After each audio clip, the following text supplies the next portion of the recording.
It's almost like our chief football correspondent, Alex Crook, knows what he's doing and has got the inside track. Breaking news out of Stamford Bridge. Alex, what's happened? Well, I said this story was developing rapidly. We now have official confirmation that Chelsea and Enzo Maresca have parted company. Enzo Maresca no longer the Chelsea manager.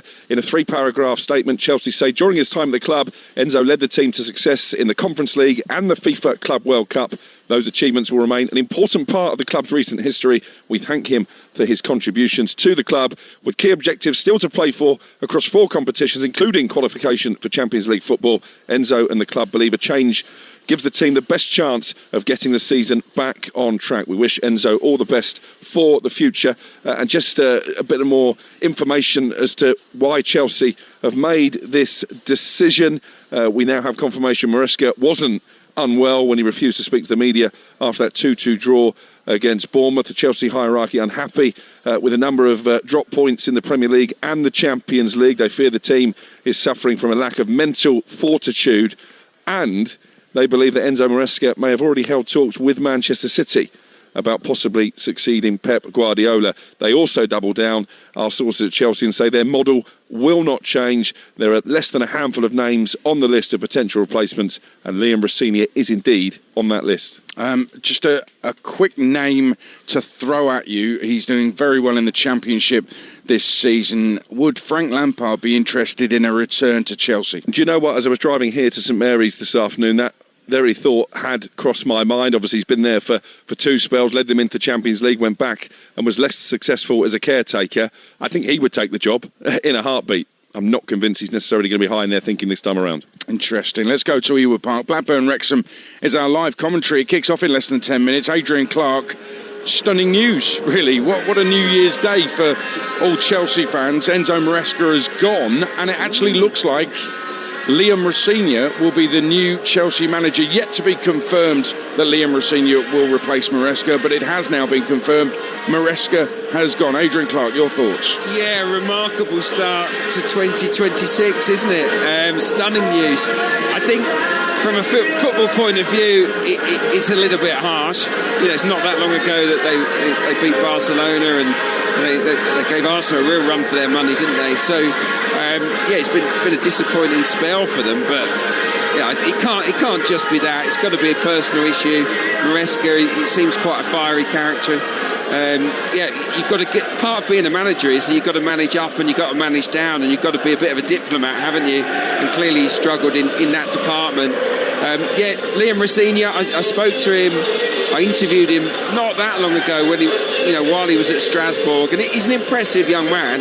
He clearly loves football, he understands it. He's a very bright coach, intelligent guy, but it's a big old jump, isn't it? The pressure of that job is massive, so that would be quite some call from Chelsea if they do go for him. But at least they do know that he can work with the ownership group quite smoothly.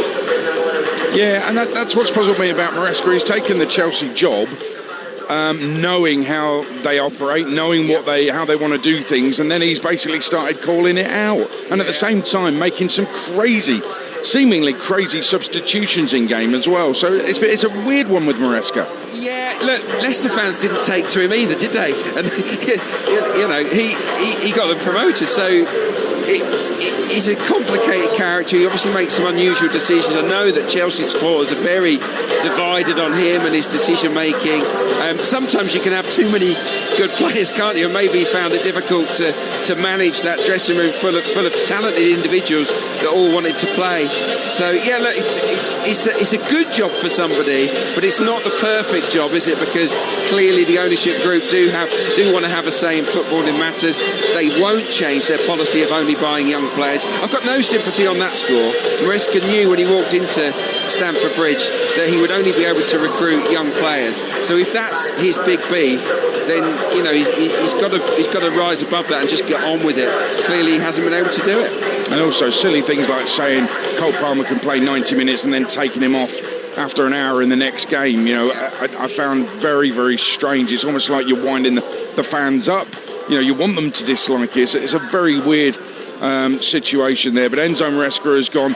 Listen, Frank Lampard's synonymous with Chelsea Football Club, and you follow the EFL closely, you're commentating on an EFL game for us today. We all know how well he's done in this first half of the season. Should Coventry fans be worried that they might lose their manager? And might he go back to Chelsea? Yeah, well, I'd imagine Coventry fans will be a little bit nervous right now, because I don't see Frank Lampard turning down Chelsea, even though it would be for a third spell. The last one was so miserable, wasn't it? But it was a bad time to be at Chelsea. The club was in a bit of disarray. The players were all over the place during that spell. I felt a little bit sorry for him, really, during that tenure. The first time round, I thought he did really well, to be honest. Not able to buy players, got them into the Champions League. So he'll be on the shortlist, but I doubt he's first choice. Surely Chelsea can look beyond that and go for someone that's managing at a higher level at the moment. Well, let's wait and see. if it's Rossini or Lampard, it'd be fascinating to know what Chelsea fans would want. Enzo Maresca has left Chelsea. That has been confirmed by the club. You've been hearing it, for the last 24 hours and more on Talksport. So Enzo Maresca has gone. There'll be more reflections on the situation at Chelsea to come, of course, but let's focus on this game. Blackburn taking on Wrexham. Blackburn have got a problem with goals. Adrian Clark, they've got Maktar Gay, who hasn't scored this season. The manager's got a big problem with him, hasn't he? Yeah, he won't pick him. He's not training right. And look, as a modern professional, you do have to train properly to get in the manager's thinking, don't you? I understand it, I really do. But on the flip side, he's desperate for a striker. He's desperate for goals. Only Sheffield Wednesday and Portsmouth have scored less than Blackburn Rovers this season. But he's sticking to his guns and saying, unless your attitude changes, I won't pick you. So look, that's a big call, isn't it, from Valerian Ismail. He's got Axel Henriksen, a midfielder, playing up front today alongside a Hashi, who for me is a number 10. So, yeah, there aren't many options available to Valerian Ismail at the moment. They're going to have to defend well today, because the likelihood is that they won't score 2 or 3. Well, both sides, their top scorers are out. So what will this bring? Right now, on Talksport 2, the darts live coverage is about to get underway from Ali Pali. That's on Talksport 2. You can access that through the Talksport app. But around the grounds in the EFL for the 3 p.m. kickoffs coming up later, Championship leaders Coventry need to bounce back from their third defeat of the season as they go to struggling Charlton. Their fans aware there's currently a vacancy at Frank Lampard's old club, Chelsea. What about crazy League One? Well, there are just 2 points between Wickham in 9th and Northampton in 19th. While in League 2, leaders Bromley look for a 6th straight win as they host Newport, who got off the bottom with their first home win of the season on Monday.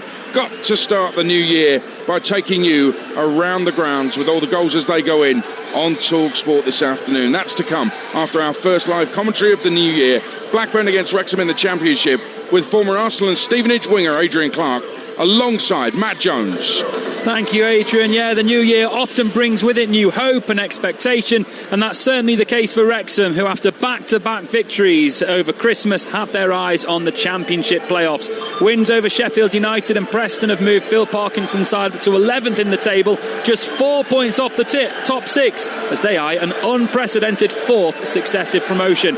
But their away form has been their Achilles heel this season. They arrive at Ewood Park without a win in 8 on the road, that dating back to a victory over Norwich in September. The Red Dragons look to sneak back into winning form on the road against the Blackburn side, who are unbeaten in 3, keeping a clean sheet in each game. Most recently, a 0-0 stalemate with Sheffield Wednesday on Monday.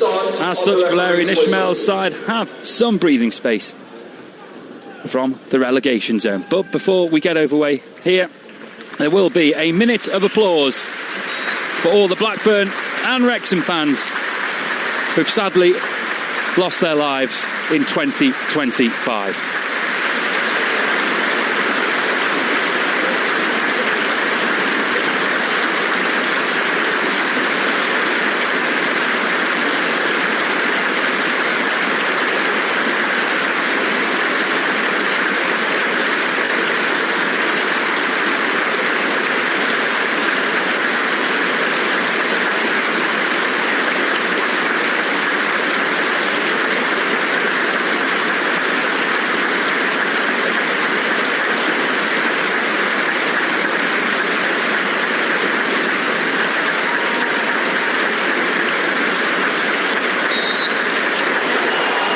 impeccably observed, as you'd expect. That in memory of the Wrexham and Blackburn fans who sadly cannot be with us here today. So before we get underway, quickly I'll recap that team news for you. Pears is in goal for Blackburn, Pratt, McLaughlin and Miller across the back, with Litherland and Hedges the wing backs. Tronstad and Baraji will then be the holding midfielders. Cantwell just in front of them, Ohashi and Henriksen up top. Okonkwo is in goal for Wrexham, Doyle, Hyam and Scarr the defenders, Longman, James, Dobson and Thomason across the midfield, Rathbone and O'Brien then just behind Smith up top. And it's Smith who gets us underway here at Ewood Park. Blackburn against Wrexham, live on Talksport. Adrian Clark alongside me. And that big team news, as we've spoken a little bit this morning, is where are the goals going to come from for Wrexham with no Kiefer Moore up top? Oh, it's a hammer blow, isn't it, to lose him to injury. And of course it's a double whammy for Wrexham, because Josh Windass is also absent as well, and Josh Windass has been in terrific form too. So yeah, look, they've freshened it up big style with 5 changes, so there should be plenty of energy in this Wrexham side today. And I've seen them in the last 2 matches and they have impressed me. Well, they've got a chance to burst forward here through Longman, who is profiting from a loose ball. Rathbone was tripped in midfield as he played the ball out to that right-hand side, and the referee's actually now pulled play back for a free kick, deeming that there wasn't enough of an advantage. A dangled leg there that he went over, and later in the half that might have been a slightly bigger punishment. Yeah, look, that was a definite yellow card challenge, but they got away with that one, Blackburn Rovers. But it's a free kick to Wrexham. It's one of those straight ones where you have to create the angle, so they might end up going wide here before they deliver the ball into the box. Well, the free kick is going to be taken by Dobson, who set up Wrexham's second goal against Preston. He floats it towards the left-hand side of the penalty area where it's brought down, and now a chance to send the cross in from deep from Thomason, but it's deflected out of play for a Wrexham throw. They go back to the halfway line. James will now play it across to Dominic Hyam, who is back at Ewood Park wearing the Wrexham captain's armband, a former Blackburn player. He was given a warm welcome back by the stadium announcer here when the 2 teams were read out, and it was met with a wall of silence from the Blackburn fans. They couldn't care less, could they, about his return? They weren't overly impressed with that, the Rovers supporters. But yeah, look, decent atmosphere. Plenty of Wrexham fans have travelled away to the right hand side. And look, they're being full voice. 2 back-to-back wins at Christmas, and they've started on the front foot here. They have a chance now for the shot to come in from distance. It's blocked away. Longman with it, cutting in on his left foot from the right wing. It's now out on the left with Thomason, and Thomason will float a ball down the line. It goes over the head of O'Brien and actually makes it all the way through to Pears in goal, who can get his first touch. Just looking to get O'Brien in between the 2 centre halves there. Both teams lining up with a back 3, and that means there will be a little bit of space for those midfielders sitting behind the striker to exploit. Yeah, potentially. Yeah, both gone with a back 3. Wrexham's setup has 2 attacking midfielders in Rathbone and O'Brien in behind Smith, whereas it's more of a front 2 for Blackburn Rovers. That's the only real difference here. But it's Wrexham that are the side that are bossing possession early on. And what I've noticed from them in recent games is that they're having more of the ball, and they're looking to play through the thirds much more than they were earlier on in the season. They have slightly reverted back to the formation they were using earlier in the season, though, with limited strikers available and Broadhead on the bench instead of 2 up front and the 1 sitting behind. It's the 1 up front with the 2 behind him, as Blackburn look to try and play their way out of their own half here, and it's a ball that eventually makes it midway through the half of the field before being put out of play. I think it might have come off Musa Baraji last, and that means Thomason will take a Wrexham throw, not far from being level with the edge of the Blackburn penalty area. He's just waiting for someone to make a run for him here. Eventually O'Brien shows short, but his pass lacks a little bit of fizz back towards Thomason, and Baraji can nip in and win a throw of his own there. Just wasn't the movement that he wanted. No, not at all, but good start to the game for Baraji, looking to make an excellent impression here at Ewood Park. Hasn't had a lot of football, has he, this season? No, he hasn't, and he'll be looking to build on that as we go into the new year. He's on loan from Switzerland, from Vereden Sports, 25 years old. Only his 10th appearance for the club today since that move in the summer, which came after an injury over the summer as well. But he has become a little bit of a mainstay over the Christmas period. The throw goes over his head towards Ohashi, but Ohashi can't hold it up, and neither can Wrexham as it's given away quickly. And Tronstad will now find Ohashi, who goes to ground as Scar steps in powerfully and prods the ball away from him. Good defending there from Dan Scar.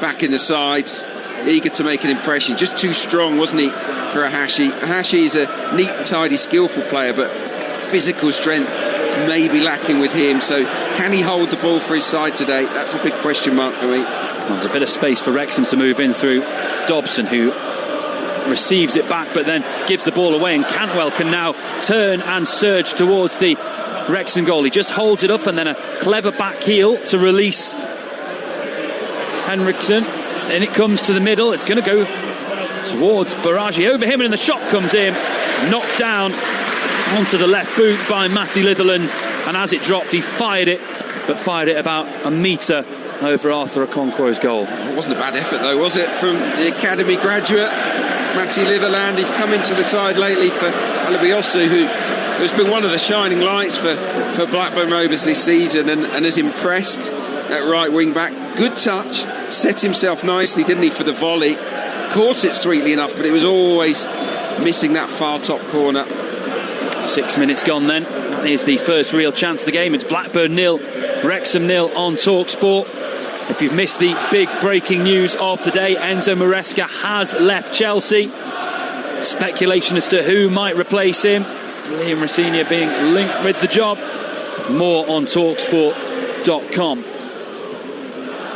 Looking to win the ball back in their own half here, Wrexham, and doing so successfully. Here's O'Brien looking to step away from Tronstad, and he just gets a clip of his left ankle and goes to ground and wins a free kick, maybe 8 yards inside the Wrexham half of the field. Yeah, they're an aggressive team, Blackburn Rovers. That is one of their strengths. They'll press you under Valerian Ismail, and they'll win a lot of tackles. They're very hostile, and that's part of the reason why they're so good defensively. They protect their back three very well usually. Blackburn Rovers, it is just up top where they're sorely lacking in numbers and maybe a little bit of quality as well. We've seen that early on. They've looked to unsettle Wrexham. Well, Cantwell's the main threat so far, as there is an attempted flick from Henriksen that doesn't quite find the target, and now the ball's back with Okonkwo just outside his penalty area. Wrexham defending the goal in front of which behind which their fans are today. Really healthy, travelling from North Wales. Saw plenty of coaches parked outside as I was making my way into the ground today, and they all had smiles on their faces after the last 4 or 5 days in which their side have beaten Sheffield United and Preston to record back-to-back championship victories for the first time this season, Adrian. Yeah. And I've watched them both for Talksport, so a bit of a good luck charm for Wrexham. Can they make it a hat-trick? But yeah, it's been a profitable afternoon for Pat's coaches, let me tell you. They were all arriving as I got to the ground. It was quite the convoy.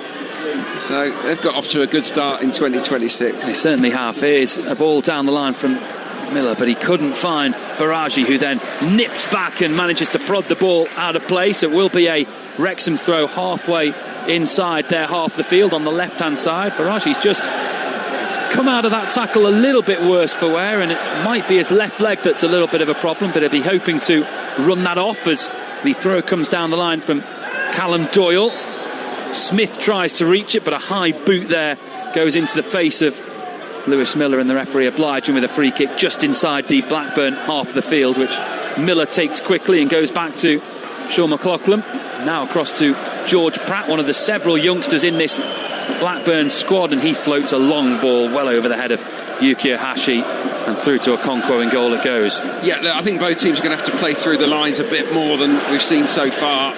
Those long balls from back to front, I don't know whether they're going to work that well with the respective strikers. It's big boots to fill, aren't they, for Sam Smith today with Kiefer Moore out. Lovely turn from Cantwell on the edge of the centre circle and feeding to Ohashi, who's through on goal here, and Ohashi just charged down in the end by a combination of Hyam and Dobson, and now Thomason can fully clear the danger, except it's a loose pass straight to Tronstad, again just outside the centre circle. Now on the right hand side, Litherland gives it away as Thomason atones for that error, and he finds O'Brien with his pass, who goes back to Scar on the edge of the Wrexham penalty area, and now across it goes to Hyam, playing on the right hand side of the Wrexham back three. Is there a foul there in midfield? The referee says no, and play continues there. Looked like there might have been a little trip on Rathbone, but the referee insisting that the tackle from George Pratt was a legal one. Yeah, they're very snappy, aren't they, in the tackle. Blackburn Rovers set about their work in a really aggressive manner here on New Year's Day, and so far that has prevented Wrexham from finding any kind of flow with their passing. A chance now for Cantwell to lay off to Barraghi. Back to Cantwell, who looked to slip through to the run of Henriksen, who was just making his move there. And the ball over the top now for Wrexham, and Smith is through on goal, and Smith will shoot, and Smith will find the back of the net, and Wrexham start 2026 in style. Sam Smith recalled to the starting lineup. That has come out of absolutely nothing. A long ball over the top. He beats the two Blackburn defenders to it, knocks it down with his thigh, and then with a swing of his left boot brilliantly finds the bottom corner. Pears diving to his right, and he couldn't get near it. Well, Wrexham really are on a roll, aren't they, at the moment? This is too easy, though. It's a lovely pass over the top from Matty James. He just clips it over the back three, who are very, very static and square, and Sam Smith runs onto it, and he's still got plenty to do, and he charges into the box. He hits it pretty early. It's a bouncing ball that he hits, left-footed. I don't think he struck that very powerfully at all, but it beats Pears at the near post. And the Red Dragons are off to the perfect start in 2026. But that is shocking from Blackburn. Well, I wonder if Pears just lost his angles a little bit there as well, because he was quite a long way over towards his other post, and Smith spotting that and finding the bottom left-hand corner as he looked at things. He shouldn't be running onto that ball as easily as he did. Oh, no, I mean, it really poor from the back three. It's gone over the head of Miller, hasn't it? The right side of centre-back. And Smith isn't slow.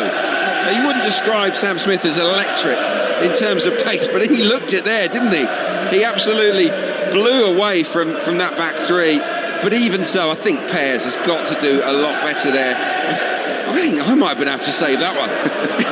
It was not. I mean, it's beyond the P-roller category, but it's not much harder than that, is it? Well, Balash Toth is on the bench for Blackburn. He was their first choice goalkeeper at the start of the season, picked up an injury in November, and he's just returning. He's been on the bench for the last couple of games. Pears has done enough to retain his place while Toth continues to recover from injury, but maybe that's a change that Valérien Ismaël will have to make in the coming weeks, as it is a busy month. January, I think Blackburn have got 7 games. This is the first of them over the next 4.5 weeks. So plenty of football to be played. A lot of football to be played. And look, they just don't want to get drawn, do they, into that relegation battle, Blackburn Rovers. And, they haven't scored in the last 3. And they need to score here today to get anything out of this game. Well, it's Wrexham on the attack again as it's laid off by Smith, and the strike will come in, and it's deflected wide. Rathbone got on the end of it again. It was just too simple. The long ball into the Wrexham penalty area. Smith winning the first contact, but it's only at hip height, and he knocks it down, and Rathbone has the time to turn maybe 10 yards out. He's actually not at great position, level with the post, and the shot takes a little bit of a deflection as it whips wide, but that long ball causing problems again. Yeah, making me eat my words. I was just saying they need to play through the thirds because maybe Sam Smith can't hold the ball up like Kiefer Moore. Well, he just did. He did a great Kiefer Moore impression there. Looked after that long diagonal really well, cushioned it into the path of Rathbone, who wins the corner, and Wrexham are dangerous from these situations. Look at that cluster around the 6-yard box. Well, Thomason sends it in. It's a long one to the back post where there's a little bit of shirt pulling going on by Callum Doyle, and the referee spots it and gives a free kick to Blackburn, who will be pleased just to have a little bit of moment of respite. 14 minutes in, Blackburn 0, Wrexham 1. Sam Smith with his second goal of the season. His other came back in August in a 3-2 win over West Brom, which should serve as a good omen for Wrexham, because that's one of their only 2 away league victories this season. Yeah, their away form hasn't been as good as it has been at the racecourse for obvious reasons, but that is a bit of a fortress. But I think they're 8 on the road, aren't they, without a win, Wrexham, so this would be such a boost for them to get 3 points here. And look, Blackburn Rovers, for all of the goal scoring issues, have been a tough nut to crack at home. They did beat Millwall here, they drew with Ipswich, they beat Southampton as well, so this isn't an easy place to come. Came from 1-0 down in that Southampton game, so they'll have to do the same today as they are on the attack now. Henriksen, though, the offside flag goes up against him as the ball is laid off to him by Matty Litherland. That Southampton game was a bizarre one. Southampton were 1-0 up, and at that point both managers made substitutions in it, and both sets of fans stood up and started chanting, "You don't know what you're doing," at the respective subs being made by their manager. They worked out for Valérien Ismaël that day. They didn't work out for Will Still and Southampton. But Blackburn charged with having to come from behind once more here. Their resistance broken too. They'd kept 3 successive clean sheets over the festive period. That's not going to be the case today, as Okonkwo plays a long ball into the Blackburn half of the field. It's brought down by Wrexham through O'Brien.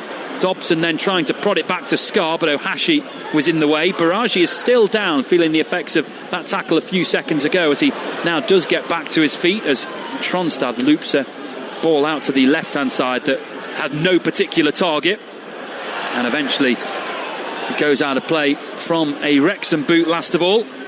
Dominic Hyam trying to curl one down the line over the top of the full-back, or the wing-back I should say, but putting it out of play in the first instance. What we're seeing here tactically is Wrexham having an extra body in midfield, so they've got that box of 4, haven't they, with Dobson and James at the base, Rathbone and O'Brien ahead, and it's very much a 3 for Rovers with Tronstad, Baraji and Cantwell. And what that's doing is it's giving Wrexham the upper hand in there. It's also drawing Hedges, the left wing back, infield to come in and mark one of those midfielders. So I think that's an issue for Blackburn Rovers. They're leaving a lot of space out on that side. Space for Wrexham to attack into now as Smith lays off to O'Brien, who finds Thomason, who's been heavily involved in this opening 16 minutes, more so than he was involved in the first half, really, on Monday night against Preston. Worked across to Hyam there, who tried to play a ball down the line to Hedges, but blocked out of play off the boot of Ohashi. Hedges making his 100th championship start for Blackburn today, which is something the club noted on their social media channels beforehand. Scott, clever step over, allowing the ball to make its way to Rathbone, who didn't really have the space. He was marked tightly by Pratt there, who has pushed forward quite a lot here, Pratt, to the extent where I wonder if there's been a change of approach from Blackburn, because they've suddenly gone with a flat back 4. Well, I think it's just gone man to man. I think Valérien Ismaël, he's been known to do this before. He'll just go man to man, so he might just follow Rathbone in Doyle on occasion. Thomason. Doyle again down the line for one for Smith to chase. On this occasion McLaughlin beats it into it. Doyle wins the header, and it's now with Smith again, but the offside flag going up as it's nodded back in his direction by O'Brien. O'Brien doesn't look happy about it, but not going to change that decision. No VAR in the Championship, of course, and it wouldn't have come into effect on that instance anyway. Yeah, so what you're seeing is the left side centre-back picking up Rathbone, the right attacking midfielder, and then the other side, it'll be Miller on O'Brien. But they can't do it all the time. So they've got to be really clear with their communication, Blackburn Rovers. But certainly, it's been a very, very good start from Wrexham. They look a cut above at the moment. Well, Blackburn's problem is they just cannot keep hold of the ball. It's Ohashi now who finds Cantwell. His first touch is loose, and that allows James a chance to step in. He tries to thread a pass through to Smith midway through the Blackburn half of the field. Unfortunately, it's a couple of yards in the wrong direction, and through to Pears. In goal it goes. McLaughlin now has it.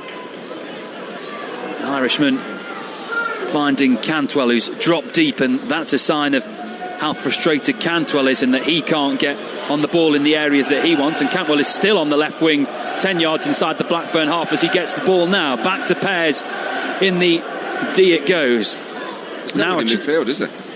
Everyone's up front waiting for the pass. It's difficult for those guys at the back. Well, Miller has it now, and he's coming across the halfway line before going back to McLaughlin. Now it's with fair-haired George Pratt wearing 43 for Blackburn.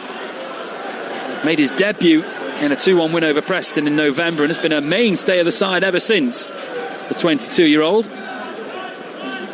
He's got a tough assignment today with Smith causing so many problems in this one. 20 minutes gone.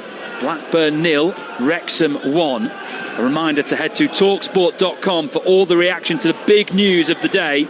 The big news being that Enzo Maresca has left Chelsea, and speculation over who is going to replace him in the dugout at Stamford Bridge has already started. You can get all the reaction over there, and we will have more reaction to that at half-time in this game as well. Here's Ohashi on the left-hand side for Blackburn.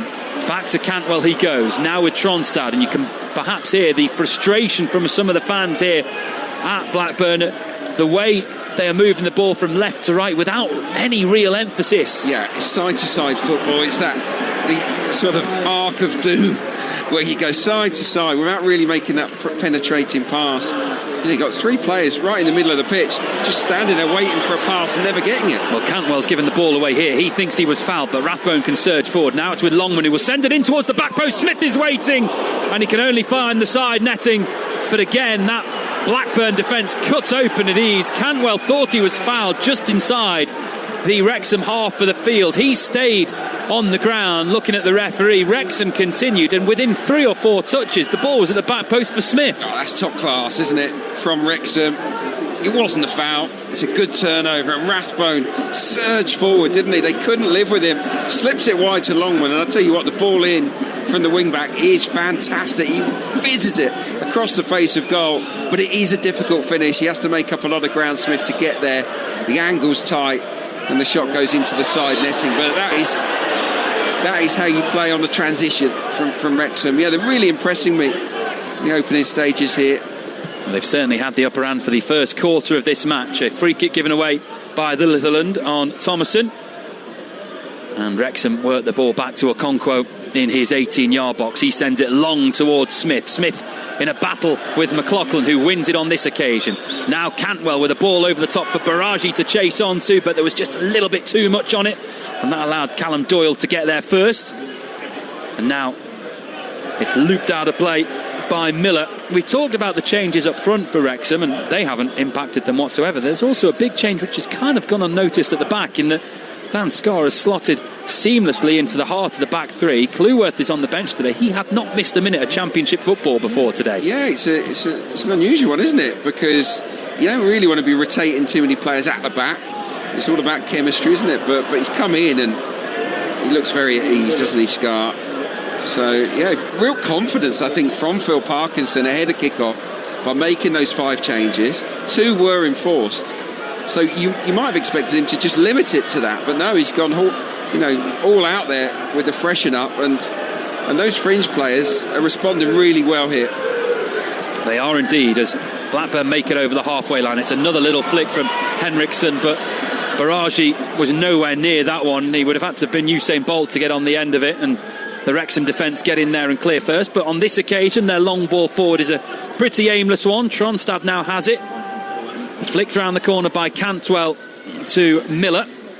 Tronstad into the centre circle. Ohashi, that's a decent ball over the top for Henriksen to chase, but if he keeps it in, he's got zero support. He tries to pull it back towards Litherland, who's done enough in the end to win it in a battle with Thomason, and then Thomason has his shirt pulled and goes to ground. The Wrexham fans behind that goal applaud, and the Blackburn fans near that corner flag do not. No, he was nice and strong, wasn't he, Thomason, there inside his own box. He's got Litherland breathing down his neck.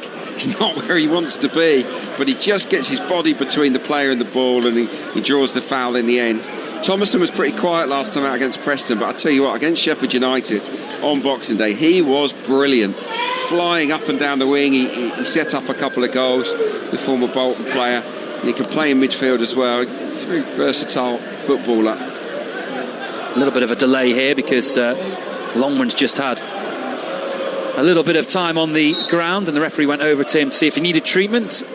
Thankfully he didn't. We are about to get back underway with Okonkwo sending it long. A reminder that after we're done here today, Adrian Durham will bring you all the goals as they go in around the country, and then we've got exclusive Premier League commentaries tonight, including Liverpool against Leeds on Talksport from 5:30. Hashi tries to send the ball into the box, but it's deflected away by Doyle for a Blackburn throw. Not far off being level with the edge of the Wrexham penalty area. Miller takes it, goes over the head of Cantwell, nodded back in by Miller, but Matty James is there to continue the head tennis and send it back out for another throw in a similar position. And on this occasion, Miller is just going to take a moment to wipe the ball and dry it on his shirt before launching what I suspect will be a long throw into the box. The last one he launched, it was effortless, and it went a long distance. I'm intrigued to find out how far he can throw this one. Well, he's giving himself a run-up, and it is a good bullet in towards the penalty spot. Wrexham deal with it. Baragi is there with the second shot, and that shot hits the arm of Longman. And this is going to be a free kick in a very promising position for Blackburn, who, bar that strike from Litherland very early on, have not seen sight of goal today. Arthur Okonkwo might now be tested for the first time. Yeah, look, he had to give it there on the edge of the box. It's a volleyed effort from Baragi. He hits it into the ground, and Longman makes the mistake. It's not a mistake, because we all do it, of turning his back. And he turns his back, and he's got his arms in the air, and the ball bounces up onto his arm. It clearly, he makes himself bigger. They have to give it, and I tell you what, Todd Cantwell, he's a bit of a technician, isn't he, from these kind of situations. You would say that it might suit the left foot of Ryan Hedges better, but this feels like it's got Cantwell written all over it. Well, Cantwell has shown his worth from set pieces before. 4 in 14 appearances for Blackburn so far this season. He is marching this one out. It's 2 yards outside the Wrexham penalty area. It is to the right-hand side of the goal as we look at it, and just outside the post. I agree with Adrian that it might suit the left foot of Hedges more, but Cantwell is certainly sizing it up. The referee just warning the wall not to move forward as he blows his whistle. Cantwell will step up, and he'll send it straight into the wall. The second strike then off the left boot spins off the outside of it, out of play, and harmlessly so for a goal kick. And we will just have another pause here, because that free kick, which was travelling with pace, caught Matty James in an area that he didn't want to be caught in by the looks of it. Yeah, he might just need a moment, Matty James there. But look, they used to stick me in the wall, and it's a horrible place to be, because you know there's a good chance you're getting the ball whacked straight at you. But you just got to suck it up, and he's done that there. He's taken it for the team, and it's blasted into his midriff by Todd Cantwell. It's a poor effort, wasn't it, by his standards? I gave him the big up, didn't I, before he took it, but yeah, he'll be really frustrated that he didn't get it up and over the wall there, Cantwell. Well, the fact we're alluding to where it hit Matty James suggests or tells you how much height Cantwell actually got on that free kick. As you say, he'll be disappointed with that one. Okonkwo has got things back underway as Smith tries to win a header up against Pratt inside the Blackburn half of the field. Pratt on this occasion managing to win it, and Blackburn getting the ball back into their goalkeeper pairs. McLaughlin now carries it forward and sends a long angled ball towards the left-hand side. Hedges was the target, but it didn't quite have the bend on it, and Okonkwo could come off his line and claim. He's aiming for a clean sheet today. Wrexham haven't had too many of them of late, and if they can, Bill Parkinson will be particularly pleased. No clean sheet in 7 matches for the Red Dragons. And you'd suspect, with the lack of goal-scoring options within the team today, I say lack of goal-scoring options, I more mean the players that are out of the team in Windass and Kiefer Moore, that a clean sheet might be valuable to them. Yeah, it'd be timely, wouldn't it? That is for sure. But look, Wrexham aren't used to losing games. They don't lose, man. I think they lost 2 of the last 14. 4 defeats in their last 17 away games in the league. That's very good, isn't it? Very good record. The reason they're mid-table is because most of them are draws. They don't win very many, do they? But they manage games pretty well, Wrexham, and they're not the sort of side that you'd want to fall behind to, I would suggest. Absolutely not. We're approaching the half-hour mark here. It's Blackburn 0, Wrexham 1 on Talksport. And Wrexham are going to have a free kick now, midway through the Blackburn half of the field. And we're going to see the first caution of the game as well. Baragi absolutely barged down Sam Smith there, and The referee deciding there was too much force on that. Thomas Kirk is our official today, and Baragi will go into the book and we'll be walking a tightrope for the remaining hour of this one. Yeah, I was in the post, that one. I mean, it's a couple of fouls already. I haven't seen Baragi play in the flesh before, but you describe him instantly as physical, wouldn't you? I mean, he's throwing his weight around. I mean, he's got to be careful now. He'll have to rein it in a bit. Player who was linked with Celtic last summer before making the move to Blackburn. Injuries did play a part in what happened. James will float the free kick in towards the back post. Doyle is waiting, and Henriksen is back on defensive duties to flick it away. And as it turns out, there was a little push on Lewis Miller that the referee spotted anyway, so it won't be a corner. It will instead be a free kick, which Blackburn through pairs take quickly. And now Litherland will look to curl the ball down the line, but again there's no real support for him there, the wing back. And I suppose that's what happens if you are playing with just one wide player on each side. Yeah, it's just not sticking up top. The balls, the quality of the balls from back to front have been quite poor as well, I would suggest, from Blackburn Rovers as well. So they look short of confidence, don't they? You know, this is the fourth game where they haven't scored, and you can see why. Well, they failed to score against Sheffield Wednesday on Monday, and not many teams have failed to score against Sheffield Wednesday this season, so that perhaps illustrates the problems that they have. But there are a number of players out injured or unavailable for selection, which is not helping Valerian Ismail at the moment. James has the ball on the halfway line. He spreads it back into his own half with Dominic Hyam. Hyam goes out to Longman. Hyam again now, still inside the Wrexham half of the field, but he threads the pass through to Rathbone, who can break past one tackle and another. Eventually he stopped in his tracks, but it falls for Callum Doyle. Doyle out to Thomason, who looks to bend across in first time. It takes a deflection off Miller, who he then bundles over. The referee says play on. Henriksen is back on defensive duties again. He was looking to find Cantwell, and in his way Doyle just poking a foot at it. But you heard the exclamation there from Adrian Clark, former Arsenal man, alongside me here at Ewood Park today, and that was, I think, for two things. One, the quality of pass, but also the space into which it was played. Well, yeah, it was more about the space that Ollie Rathbone had there from the pass. Yes, it was a good pass into him from the centre-back, but I'm not exaggerating. He's got 15 yards to his left, 15 to his right, 15 yards behind him. No one is anywhere near him, and he's in the middle of the pitch. It was quite incredible there from Blackburn Rovers, so loose. I said they're going to have to communicate well. They want to go man-to-man.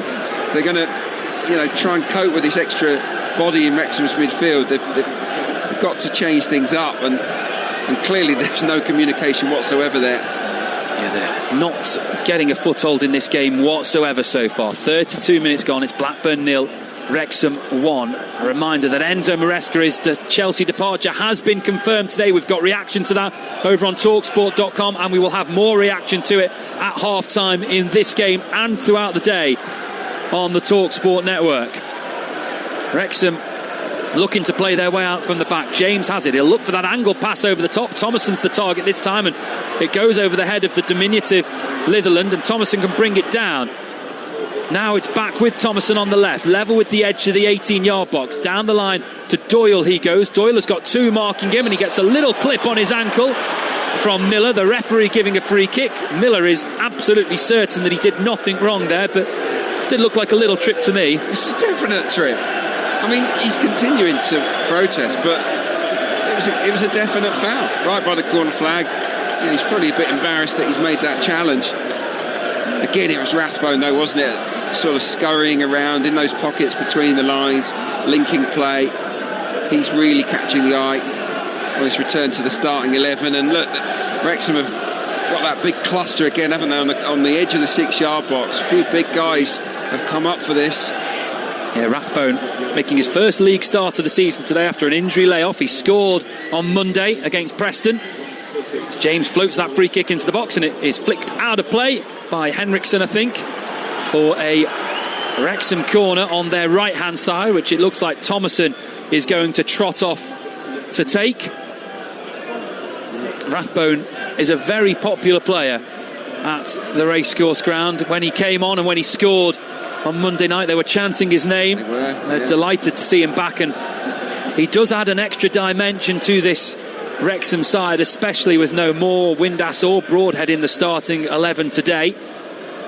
And he's on attacking duties now because Thomason is just placing this corner down. There are 6 Wrexham players in the penalty area and James is in the D. Blackburn have pulled everyone back into their area as it's sent in, and it's not a great delivery in truth from Thomason. I do wonder if he was actually aiming for goal there, because he put a lot of bend on it and it went over the bar and out of play, harmlessly so. Yeah, I think he shot there. Yeah, I used to take corners, and on a windy day, and it is pretty blustery here at Ewood Park this afternoon, on a windy day I would sometimes try and do that myself, try and shoot for that far corner, because they're so hard for goalkeepers to deal with, those swerving deliveries. He just got too much on it. Well, Blackburn have got things back underway quickly and they're looking to build from the back, but you can hear the frustration from their crowd here today. They're just not moving the ball with any real impetus or emphasis, and they're not getting forward quick enough, but they are now driving through their own half through McLaughlin, who will float one over the top, and it's an offside flag that goes up against Hedges, who won the header. And they've tried those long balls today, and I don't think any of them have worked so far. Well, no, it's crazy really to think, if that tactic is bearing no fruit whatsoever, which it isn't, then why do you keep doing it? It's bizarre. The back three get the ball, and then you've got Cantwell, who I think should be dropping between the lines, but he's pushing up to play in between the strikers. You've basically got 3 up top, with 2 of the midfielders. One of them seems to go up and join in. So you've got 4 up there waiting for these long passes, but there's just no quality on it. Conquo takes the free kick and he sends it towards the edge of the penalty area. Smith brings it down. Dobson, out it goes to Rathbone, and Rathbone goes down under that challenge, and it's going to be another yellow card. I think it's Cantwell who's gone into the book. Indeed it is, and he looks a little bit perplexed at that one. It's his first challenge, but he stands very clearly. We're just watching the replay now. He stands on the trailing leg of Rathbone there, and he can have absolutely no complaints about it. Nasty. It was reckless, wasn't it, from Cantwell? I don't think he's gone to do the player particularly, but you've got to be a bit more careful than that. It was sort of studs on the ankle, wasn't it? It was a little bit high, and is it a coincidence that it's Rathbone? I think maybe, thinking about it, he has left one on him there. The most dangerous player on the pitch. He's now limping heavily. It's a little bit cynical, that, from Cantwell. He does deserve the yellow for sure. Free kick is 5 yards from the touchline, halfway through the Blackburn half. It's sent in by James, and it goes all the way to the back post where Scar meets it, and the shot will come in. And what a finish that is! We've just been talking about him, and Ollie Rathbone does it again. That is an outstanding finish. The ball dropping to him from Scar's knockdown, and he hooks his right leg over his shoulder and finds the far top corner. That is an outstanding way to put your team 2-0 up. Well, he's not limping anymore, is he? Ollie Rathbone, take a bow. That is incredible. What a strike on the volley. He has been the game's outstanding player, and he's lit it up there. It was a half chance at best. He watches the ball come over his shoulder, and he could not hit it any sweeter. The angle's pretty tight, and he leathers it into the far top corner. Unstoppable from Ollie Rathbone. That is an outrageous volley. The way he hooks his leg around the defender, and he's not looking anywhere near the goal because he can't, given where the ball's dropping, but he swings the volley at it. He finds the far corner, and for the second game running, Ollie Rathbone, on his return from injury, has found the back of the net, and the Wrexham fans away to our right hand side chant his name. And their team at the moment are heading to 3 championship victories in a row, and if things stay as they are, they will be 1 point off the playoffs come the end of this game. Obviously that's before the rest of the championship has been in action, but who'd have thought that on Boxing Day? Blackburn on the attack now. Ohashi trying to bring it down, and it's actually hooked out of play by Thomason for a Blackburn corner. Yeah, they're on the march, the Red Dragons, aren't they? In a wide open championship season, this performance and the 2 that I've seen previously, they look playoff material. They really do. They're finding their feet at this level. What a job Phil Parkinson has done. 3 straight promotions, and then potentially a fourth.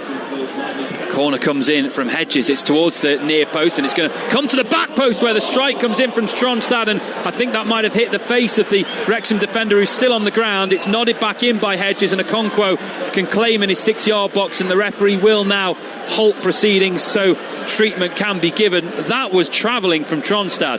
Well, I wouldn't have wanted to be in the way of the shot. Put it that way. We've just seen one great volley, and there's another. He catches it so sweetly, Stronstad, and haven't actually worked out who it is who's down at the moment. James, he's taken another one.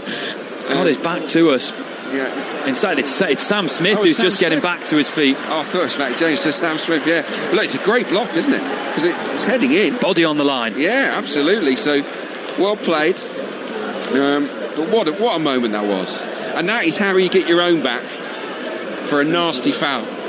Campbell treads on his ankle, gives away that free kick, and from it, or from the second ball, from that same dead ball, Rathbone punishes Campbell in the best possible way. It's the degree of difficulty is so high, isn't it? Well, we're watching it again and again here. They keep showing the replays, and every time you see it, it gets better and better. But 41 minutes on the clock now here. It's Blackburn 0, Wrexham 2 on Talksport. Adrian Clark alongside me at Ewood Park, as Wrexham starting the season, or starting the year I should say, in fine fashion. They were looking to break again there. Pears having to come off his line and hoof that one out of play as Longman tried to get on the end of a hooked ball from midfield, and it will be a Wrexham throw just inside the Blackburn half of the field. Blackburn just cannot get any kind of momentum in this game because they can't get their foot on the ball. Wrexham have completely shut them out. Hyam, the former Blackburn man now, with the throw down the line. Smith holds it up. Rathbone is challenged, and Ohashi eventually comes away with it. But to kind of sum up Blackburn's half, Ohashi just spins and aimlessly sends it towards the Wrexham defence, who gratefully accept it. Cantwell now has it. Henriksen. He prods it back to Miller inside the Blackburn half of the field, but his long ball is charged down by O'Brien. Now Rathbone has bags of space again. He's limping again there, you'll notice, Adrian. He's not comfortable at all on that right leg. No, how did he produce it? He's clearly taken a really nasty knock on his ankle. So that makes that volley even more wonderful in my eyes, because he did so, virtually playing on one leg. But look, they won't want to take him off because he's on fire. But they do have Broadhead on the bench, don't they? They've got other options as well. Do indeed. James McLean not available today. He's sitting out the final match of a 3-game ban. He will be available for the fixtures on the 4th of January. Scar now has it, halfway inside the Wrexham half. Back to Hyam he goes across the back line. Now it's with Longman, Rathbone with a little clip round the corner for Longman to charge on to, and Longman shows more strength than Hedges, who does well to get up, and then there's a thumping challenge into him by Rathbone, and you could hear Adrian kind of release a groan as that went in, and Hedges is on the floor in all kinds of bother. The Blackburn fans aren't happy with it at all. The ball eventually goes out of play, and the referee will stop play.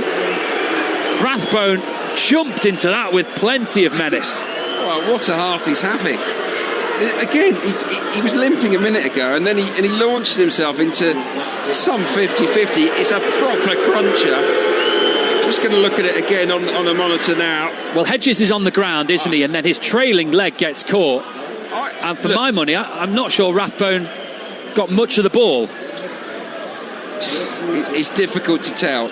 I don't have a massive problem with that tackle. I think that's the kind of tackle I was used to seeing in the era that I played. He's a full-blooded 50-50, and he crunches into it. You don't see many of those these days, and when you do see them, they're often punished. Has he got away with one there? I don't know.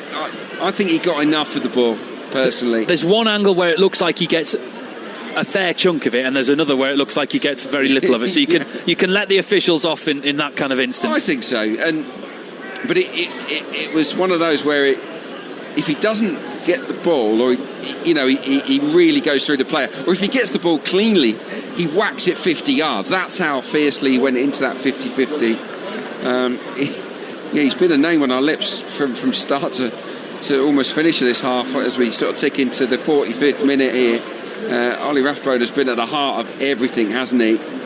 And this has been a classy away performance, a really professional effort so far from the Welshman. Well, the boos are coming from the Blackburn fans. Hedges is limping over to the touchline, but of course there was no punishment for it, and Wrexham will actually get play back underway with a throw-in in a fairly handy position halfway through the Blackburn half of the field. It will be Longman who will take it. Smith made the run, but Dobson showed instead, and as Dobson played the ball back to Longman, Cantwell just nipped in and put it back out of play for a throw. Hedges still not back on the field of play because there was no punishment for that foul, so he has to wait 30 seconds until he is allowed back on. So Blackburn remain down to 10 as we enter 3 minutes added time, and now Smith has left one on the defender on the far side, and the Blackburn defence aren't happy with that, and he's going to get a yellow card now. It's getting a little bit tetchy towards the end of the half. It is, isn't it?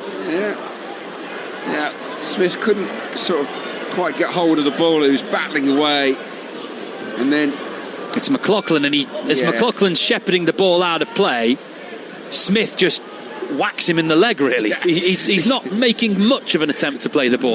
No, he can have no complaints there. But basically, the ball's being shepherded out for a goal kick, and he just takes a swing at it anyway, and that swing catches the defender, and it's a bit naughty, really, from Sam Smith, and he's in the book. So it's look, maybe this is what Blackburn need. They need to get revved up, because it's been very tepid from their point of view.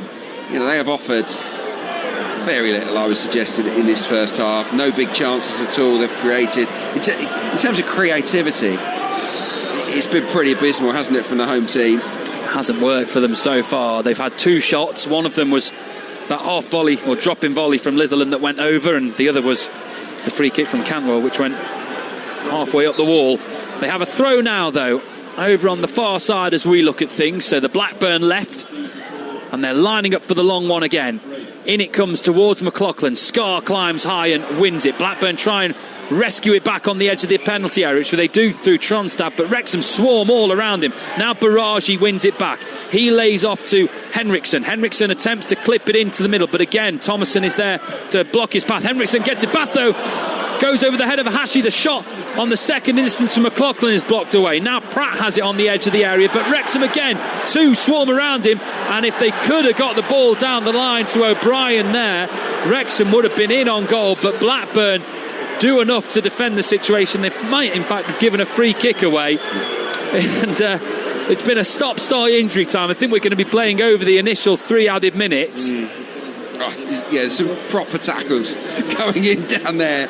It's definitely a feisty one. I'll tell you what, if I'm Phil Parkinson, I'm really proud of my players, especially this recent passage of play, because they're under the cosh a little bit there, and there was a great cross that came in from Henriksen, but how determined did they look whenever they get around the box, Blackburn, which hasn't been very often in this first half. Wrexham bodies, these yellow shirts, are swarming all over them. They are desperate not to concede a goal here this afternoon, and that's just what you want if you're the gaffer. The problem, as you kind of alluded to there, is that it's Henriksen making the cross into the box when they need him in the middle, as the long ball is flicked goalwards by Smith. Rathbone was the intended target, but Pears could come off his line and claim, and he now bowls it out right-handed to Miller as the half-time whistle goes, and Matty Litherland kind of sums up what he makes of that first half performance by Blackburn as he smacks the ball downfield towards the Wrexham fans. The Wrexham certainly the happier of these 2 teams after a really interesting 45 or so minutes here at Ewood Park. They took the lead in the 11th minute when Sam Smith found the bottom corner, running onto a long ball, and with the swing of his left boot managing to beat Ainsley Pears, and then doubled that lead on 38 with an absolute wonder strike from Ollie Rathbone. His first start this season after a long injury layoff, and he's marked it in perfect fashion. Scar nodding the ball up in the air. It was coming over Rathbone's shoulder. He swivelled and smacked it into the far top corner with his right boot in a goal that you will love to watch over and over again if you are a Wrexham fan. They are in the ascendancy here at Ewood Park. At the break, it's Blackburn 0, Wrexham 2. And the big news from the Premier League is that Chelsea have parted company with Enzo Maresca. We'll get more on that during this half-time interval. The Chelsea statement simply read that the club believes a change gives the team the best chance of getting the season back on track. So more on that to come. But Adrian Clark, this is straightforward now for Wrexham, isn't it? It's not that hard seemingly these days to keep a clean sheet against Blackburn. They can afford to concede one and still win the game. The job is pretty much more than half done for Wrexham. I would have thought so, yeah. They've only scored more than one goal twice all season, Blackburn Rovers. So, the odds are stacked against them to get the win here, let alone a point. It's a tough job for them. I just can't see it at the moment. They've had no shots on target, just 6 touches in the Wrexham box as well for Blackburn. Hashi and Henriksen have barely been in the game. Todd Cantwell, who is a good player, hasn't had any influence either. They can't really string 3 or 4 passes together, Ismail's side either. So pretty miserable at the moment for Rovers. But for Wrexham, it's the opposite, isn't it? 2 wins at Christmas, and then you come here and score twice in the first half. I mean, they're absolutely flying. Yeah, and you're the mascot. You've been at all 3. But that first goal, Sam Smith, it's a simple ball over the top. And like you during commentary, I'm wondering what the goalkeeper is doing. Can you make any kind of mitigating excuse for Ainsley Pears there?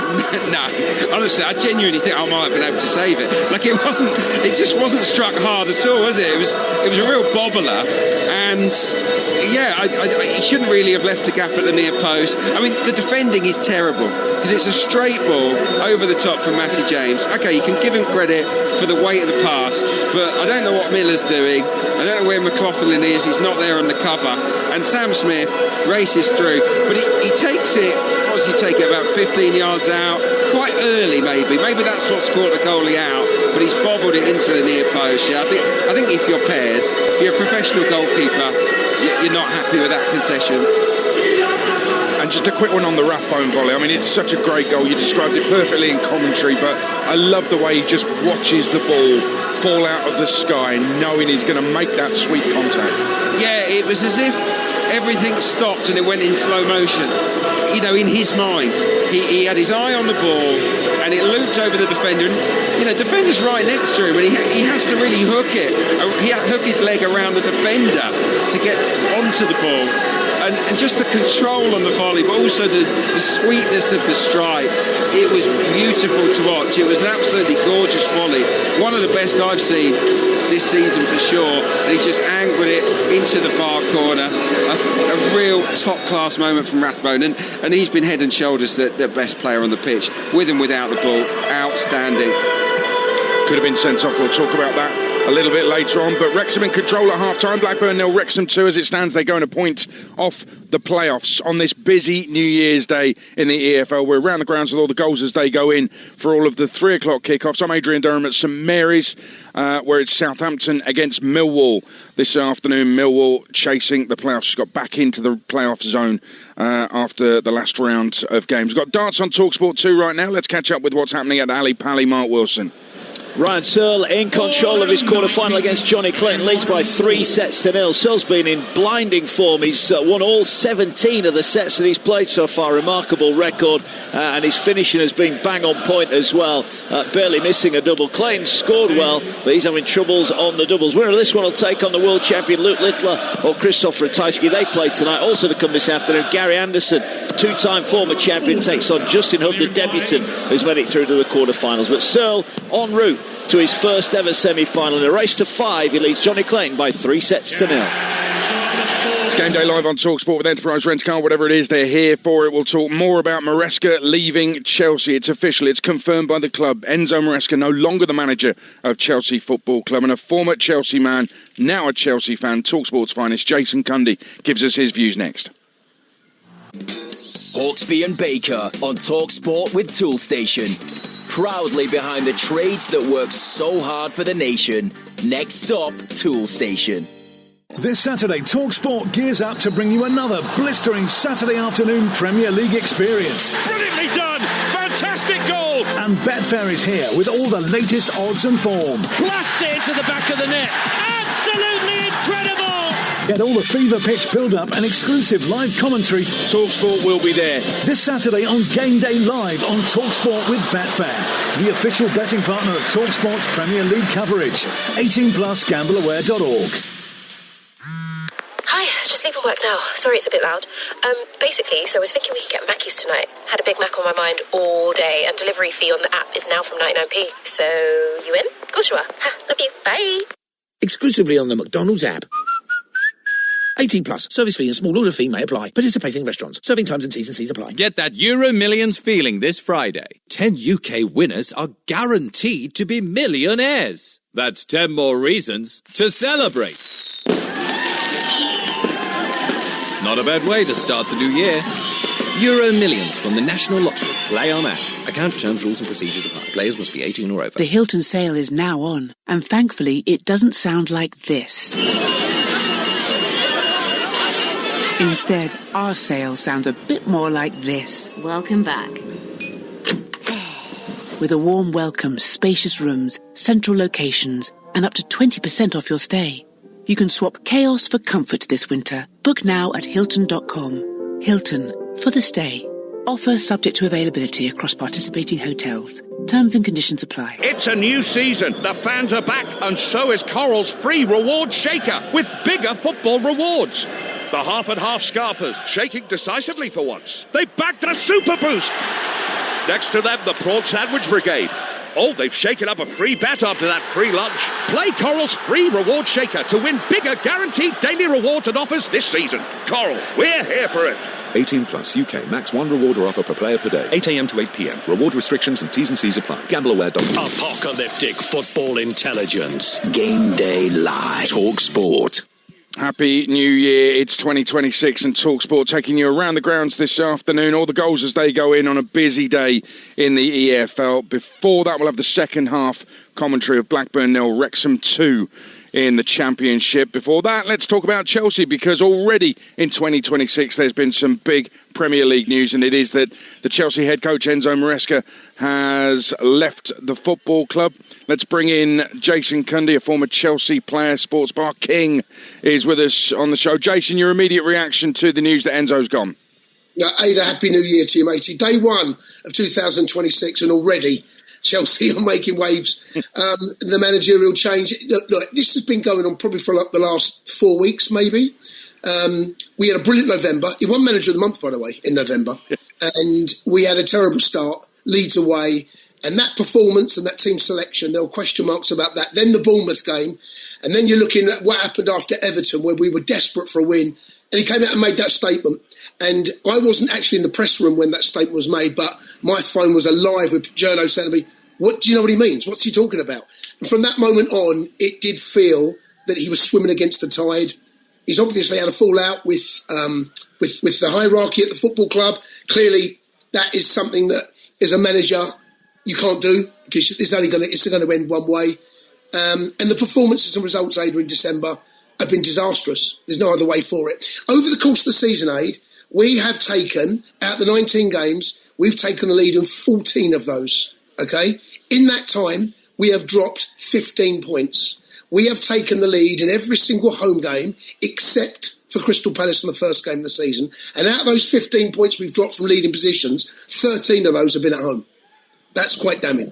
Wow. I mean, those stats are absolutely damning. He said, just to fill listeners in, that press conference after they beat Everton 2-0, unlucky to get a 2-0, really. Everton played well. Yeah, I thought Everton played well. Yeah, he said that it's been the worst 48 hours, but he wouldn't say why. And that, I'm thinking, if I'm a player, I'm thinking, oh, what's he talking about? What's going on there? What message is he trying to put out? If I'm the hierarchy, I'm thinking exactly the same as well. And TalkSport understands, we've got sources close to the Chelsea dressing room, that the players felt the manager had changed in the last 3 to 4 weeks. That's what we've heard. He changed his approach, he changed his mentality. Also, players were unhappy that maybe one or two had been left on the bench when they felt they were ready to start, but felt that they were sort of being primed to start, and then he'd leave them on the bench. So some weird things going on at the football club. This can't all be down to, surely, how the club is run and their philosophy, their policies. It's got to be about Maresca, because the fans have been questioning him, haven't they?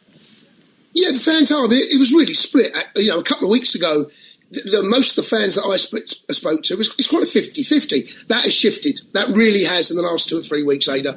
Going back to the performances and results, if Chelsea had picked up wins in those games I've just mentioned and got away to Leeds and put in a performance and Bournemouth away, this conversation wouldn't be taking place. It always has it, Ada, it's about results. It's always about results. If the results don't happen, performances don't happen, inevitably your job is going to be spoken about, especially at a club like Chelsea. But some of the decisions that he was making, Maresca, and I do have a certain amount of sympathy for him. It was unprecedented that he went in and Chelsea went in to this season without having a pre-season. Right, we've had the Club World Cup. There was just 2 pre-season games. The break was something less like 10 days break, I think some of the players had. And now he's got this, and he's managing minutes, right? He's had Reece, he's had to manage. He's had Lavia, he's had to manage. Colwell has been out. Palmer's picked up injuries. Delap has picked up injuries. And I felt he got a little bit confused about resting players, bringing them on minutes, and the partnerships at the back. And he was getting some of those decisions wrong. And, you're playing away at Brentford, and he makes big subs, and we get ourselves back into the game. And then we concede a set-piece goal, actually like we conceded against Bournemouth.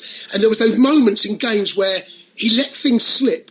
But also, the substitutions. I felt for Cole Palmer at the weekend. I know Cole's been injured. I know he's had a groin, and he hasn't had much of a break at all, really, in the last 18 months or so. But to bring him off, there's a couple of head-scratching decisions that he's made. And if you don't get the result, and you end up dropping points, all supporters and all journalists are going to do is saying, was that the right decision? And too many of those decisions didn't go his way. Jay's got 30 seconds. Liam Rosenior, heavily tipped to take the job. He's up at Strasbourg, which is the same ownership. Can you see that happening? Is that a good idea? Ada, I'll be honest with you, matey. I don't have too much of an idea about what he's doing over in Strasbourg.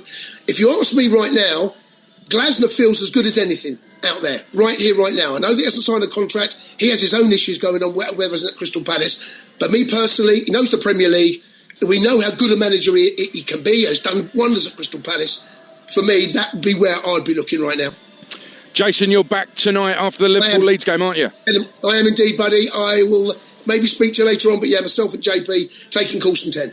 Brilliant stuff. Jason Cundy back with you tonight, taking your calls after we've got live Premier League football coming up after we're round the grounds in the EFL. We've got 4 games for you, 2 on Talksport and 2 others on Talksport 2. It's Liverpool-Leeds at 5:30 on Talksport, Palace-Fulham on Talksport 2 at 5:30, then 8 o'clock kickoffs for Brentford-Tottenham on Talksport and Sunderland against Manchester City, big game on Talksport 2, and then Jason will be taking your calls. Let's go back to Ewood Park, Blackburn 0, Wrexham 2. Quick word on this potential red card. Some might have seen it as that. Ollie Rathbone goes flying into a challenge. I'm not sure he takes enough care in terms of the welfare of the opponent. And what he does take, Adrian Clark, is a massive risk. His team are 2-0 up. What's he thinking of going into a challenge like that? Yeah, I do agree, actually. The more I looked at it, I thought, it's unnecessary. Completely unnecessary. You're 2-0 up, you're cruising. You don't need to go in the manner that he did. Because if he hadn't have got a bit of the ball, or if he'd have got the ball cleanly, he would have whacked it 60 yards. That's how hard he went in. And there was no need for that. And he did catch a bit of the man, Ryan Hedges. And I do believe that Ryan Hedges is going to have to come off at half-time. We've seen Pickering, a left-back, warming up quite heavily. So it's had an impact on the game as well. Well, that weakens Blackburn even more. Where they're going to find 2, never mind 3 goals from, I do not know. But if they do, it's going to be some second half. Live and exclusive and only on Talksport. Blackburn 0, Wrexham 2. Let's take you back to Ewood for second half commentary on Talksport with Adrian Clark and Matt Jones. Thank you very much, Adrian. Yeah, the 2 teams just lining back up, and that substitute that Adrian Clark alongside me mentioned is now being made. Harry Pickering will come on for Ryan Hedges at half-time, and a rare appearance for Harry Pickering this season. It's his 5th campaign for the club. He's been a regular for most of his time here, but this will only be his 5th appearance of the season, and he's got 45 minutes to make an impact in this game as Blackburn try and bounce back into it. Ollie Rathbone and Sam Smith scoring the goals in the first half that mean Wrexham are currently heading towards a 3rd straight victory Before we do get underway, I'll remind you of the two teams in terms of the line-up. Pears is in goal for Blackburn. They've got Pratt, McLaughlin and Miller across the back. Pickering is now at left-back on for Hedges. Litherland on the right, Tronstad, Baraji and Cantwell, the midfielders, and Ohashi and Henriksen up top. And then for Wrexham, as Blackburn get us back underway, Okonkwo is in goal. Doyle, Hyam and Scarr are the three defenders. Longman and Thomason playing at wing-back, with Dobson and James in midfield, and O'Brien and Rathbone sitting just behind Sam Smith, who opened the scoring in the 11th minute with his second goal of the campaign. And there's going to be an early free kick for Blackburn because O'Brien deemed to have won the ball back illegally just inside the Blackburn half of the field. Blackburn, by the way, are wearing a special kit today to mark their 150th anniversary. It's a kit that they say goes back to their roots. It's an all-white shirt with a cross over the left chest, or left side of the chest, black shorts and white socks. So unfamiliar strip to what you might usually see them in with those blue and white quarters, but to mark their 150th anniversary. I suspect it must be an anniversary of some sort. It's a proper old school kit, isn't it? And it's not bringing them much luck at the moment. That was a really poor first half showing for them. No shots on target, lack of quality in the distribution from back to front, and been largely outplayed by Wrexham. We're on the attack again here. They are. O'Brien just keeping the ball in on the left, and he's fed it to Smith, who's crossed in towards the middle, deflects out of play. Blackburn aren't happy. They think that went out of play on the far side. O'Brien deemed by the assistant referee to keep it in. Couldn't possibly say from where we're sitting whether or not it crossed the line, because we could barely be further away from that side of the field. But Blackburn certainly thought it had crossed the line, and they'll be doubly angry if Wrexham managed to do something with this corner, which is down their left-hand side. Thomason will send it in. He waves one left arm in the air and will shortly float it in left-footed towards the back post. Smith involved in a little bit of a wrestling match with Miller, and in the end it goes over both of them, and Cantwell can pick up the pieces on the far side. He's looking for support though, and he doesn't have it, and in the end he tries to pass it back to Pratt, and it goes straight out of play for a corner. How sloppy do you want to be? I mean, I was thinking he's a bit calm here. He's right by the corner flag. He's acting like he's got all the time in the world, Todd Cantwell. He is that sort of player. He's kind of, got a bit of a swagger about him, but he's way too casual there, and the pass was poor, and it went straight out. And he's just gifted a corner to Wrexham. He will not be popular with his manager if the Red Dragons score from this one. Well, Thomason comes over to take it, so his left foot will send it in as an in-swinger now, right in front of the Wrexham fans who've made the trip to Ewood Park today. Short trip as it is. In fact, there's going to be a little bit of a delay before it happens. I was looking at the ball there, but Miller has gone down near the penalty spot, and the referee has spotted something, Adrian Clark. Did you see anything? No, I didn't see the infringement, but the player hit the deck. He's having a word, isn't he? Yeah, he's having a word with Callum Doyle. Yeah, Callum Doyle, a bit of a ticking off. Maybe there's a bit of wrestling going on. If he saw, a punch or anything, of that ilk, he'd have been sent off by now. So clearly wasn't that. Well, it is just a talking to, isn't it? And there are a few boos from the Blackburn fans, but I can't imagine many people in here spotted what happened to Lewis Miller. Yeah, he shrugged him off neck high. It was not the smartest thing to do from Callum Doyle there. Well, the corner will now be taken by Thomason. Left arm in the air again, floated in towards the 6-yard box where Pears punches away. I think he probably should and could have caught it there. He wasn't under much pressure, and now he might be under a bit more because it's sent back in by Longman towards the penalty spot. Baraji and Doyle are battling, and Baraji wins the battle on that occasion. Hyam tries to clip it back in. He'll get a second bite at it. It's just a loop up in the air towards the right hand side, 5 or so yards outside the penalty area, and it's brought down well by Rathbone under the attentions of Pratt, though doing enough, and then Cantwell managing to win a throw for his side. Pratt will take that throw quickly. Down the line he goes towards Ohashi. He's being watched very carefully, too carefully from his point of view, because he's lost possession. Now Henriksen gets it back, and he's got Litherland making a run down the right hand side. Litherland into the area, sends a low ball into the area, and it's cleared by Hyam. And Litherland kind of just bounced up and down on the spot and waved his arms as if to say, where was the support for me? He's got it again now by the corner flag. This time he will send it high and swerving out of play for a goal kick. It was a pretty decent ball, but I'd hazard a guess that he didn't look up before he played it, and no one had kept up with him. Well, Henriksen was the one who'd played him in, so he was behind play. So it's really up to Ahashi there to make more of an effort. He doesn't bust a gut, does he? He really doesn't. He sort of ambles, doesn't he, the Japanese player, into the box, stays at the far post, and it's never reaching him, unfortunately. But, that was encouraging wing play from Litherland. Pratt wins the header. It's a booming one that goes into the Wrexham half of the field, where it will be headed back to Okonkwo by Doyle. Okonkwo's had an incredibly quiet game today. He'll be absolutely grateful of that. He made a few good saves in the win over Preston on Monday night. There was a particularly good one from Thierry Small in the second half, and he came off his line well when Brad Potts was bearing through on goal in the first. In this match, he has not had a save to make. His kit is completely clean, and he'll be hoping it stays that way. Yeah, absolutely. He's a good shot stopper anyway, isn't he? But yeah, no shots on target. It says here in front of me that Blackburn have had 7 shots, but none on target. It doesn't feel like they've had 7 shots, does it? No.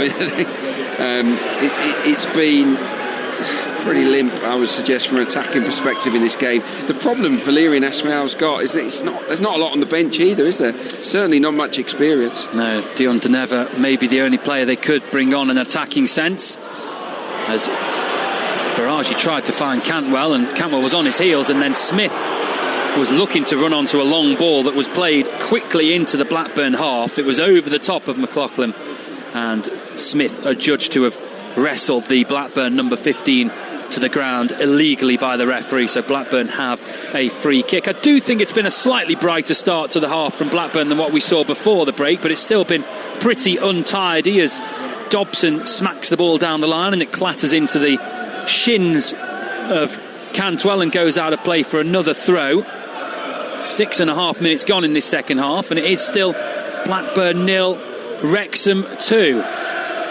Reminder that we will go around the grounds after this game is finished with all the action from around the EFL today. Plenty of big matches taking place in the Championship, League 1 and League 2. Adrian Durham will keep you across them all, and we will have the team news as that starts to drip through within the next 5 or so minutes from those big games in the Championship.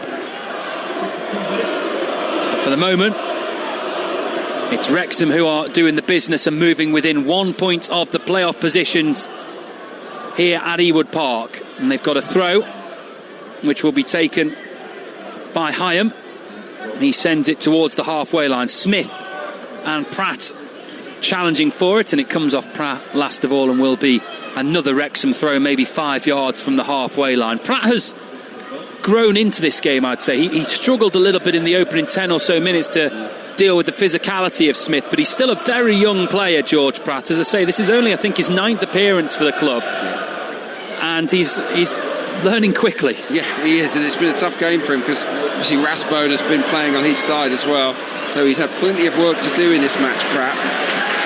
Another young player is Litherland, only his 4th appearance for the club, an academy graduate who is a Blackburn fan as well. He thought he was going to take a throw there, but instead offloaded it to Miller, who rejects the opportunity to take a long throw and will now get it back from Tronstad to send a low cross into the box, and that's as bad a cross as you can see. It's low and straight into the first man, and Wrexham deal with it, but they do only manage to send it back to Ainsley Pears in goal, and Pears will now launch it long towards the right-hand touchline where Miller gets the flick on. Litherland is the intended target, but Thomason can shepherd it out of play for a Wrexham throw. Yeah, it's just not any real build-up play, is there, from Blackburn Rovers? They're not playing it into the feet of Todd Cantwell or Ahashi, 2 players that can make things happen. Tronstad's another. He's decent on the ball, but he's barely had a touch because the ball's been going over his head for most of the game. And there's another aimless ball towards the front that's dealt with, and they win themselves a free kick, Wrexham. This is really comfortable for Phil Parkinson's side. And of course, you talk about the lack of options that Valerian Ismail's got. Well, it's the opposite for Wrexham. They made 5 changes, of course. He got Broadhead he can bring on here, Jay Rodriguez, Ben Sheaf, Connor Cody's an option, Clayworth who plays regularly. Whatever change he makes, they're not going to weaken the side here. Well, they've got a free kick at the moment, Wrexham. which Okonkwo will take halfway through his own half, and he sends it long towards Smith, and Smith wins the initial header on this occasion, but Wrexham can't get on the end of the knockdown, which Tronstad is first to. Now it's looped back out towards the right-hand side with Longman. He flicks it into the air, and McLaughlin clears. And there's a chance here for Blackburn to attack, as Henriksen shows some good strength to hold off the tackle of Doyle. Now it's with Litherland, who sends it into the middle. Baraji brings it down. Baraji shoots. It's gone onto the bar. And how has that stayed out? That was an incredible hit. The referee is looking at his watch. Goal line technology, of course, in play, and he's saying no, the watch hasn't buzzed, but that could only have been centimetres away. It's a fantastic hit from Baraji. He's so unlucky, Baraji here. What a great piece of football it was. Litherland down the right. Fizzes a great pass into the box, but the touch from Baraji on the run is terrific, and then he cracks it on the volley. It smashes the underneath of the bar, but doesn't go in. It is a corner though, and it comes into the middle from Pickering. It's going to come back to Litherland on the edge of the area. His ball back to Pickering. Pickering has to trot back 10 yards to collect that, and it feels like the moment might have gone a little bit. Tronstad now, arrowed pass in towards Cantwell. Cantwell will get a second bite at it, and he steps past Dobson. Now it's with Pratt. Miller over towards the right hand side, but going back towards the halfway line. His first touch tees him up for the angle ball back into the area where McLaughlin tries to win it but doesn't. Cantwell challenging for the second ball, and Rathbone is there again to smack it away, and Smith has got through on goal here, has he? It's just got to control the bounce, but he's offloaded it to O'Brien. O'Brien's first touch takes him wide, and the second is well saved by Pears. Pears actually dived the wrong way there. He dived before the shot came in. He gambled, and he was just able, as he dived, to stick up a right hand and deflect that away from goal. But once more, the ease with which Sam Smith was able to hold up that long ball, and he had the support on this occasion. The Blackburn defence couldn't hold on to him, and the chance nearly to make it 3-0. Well, it should be 3-0. They should put Blackburn Rovers to bed there. The first touch from O'Brien's loose, isn't it? He sends him wide. It's really poor from O'Brien. The counter-attack's fantastic, by the way.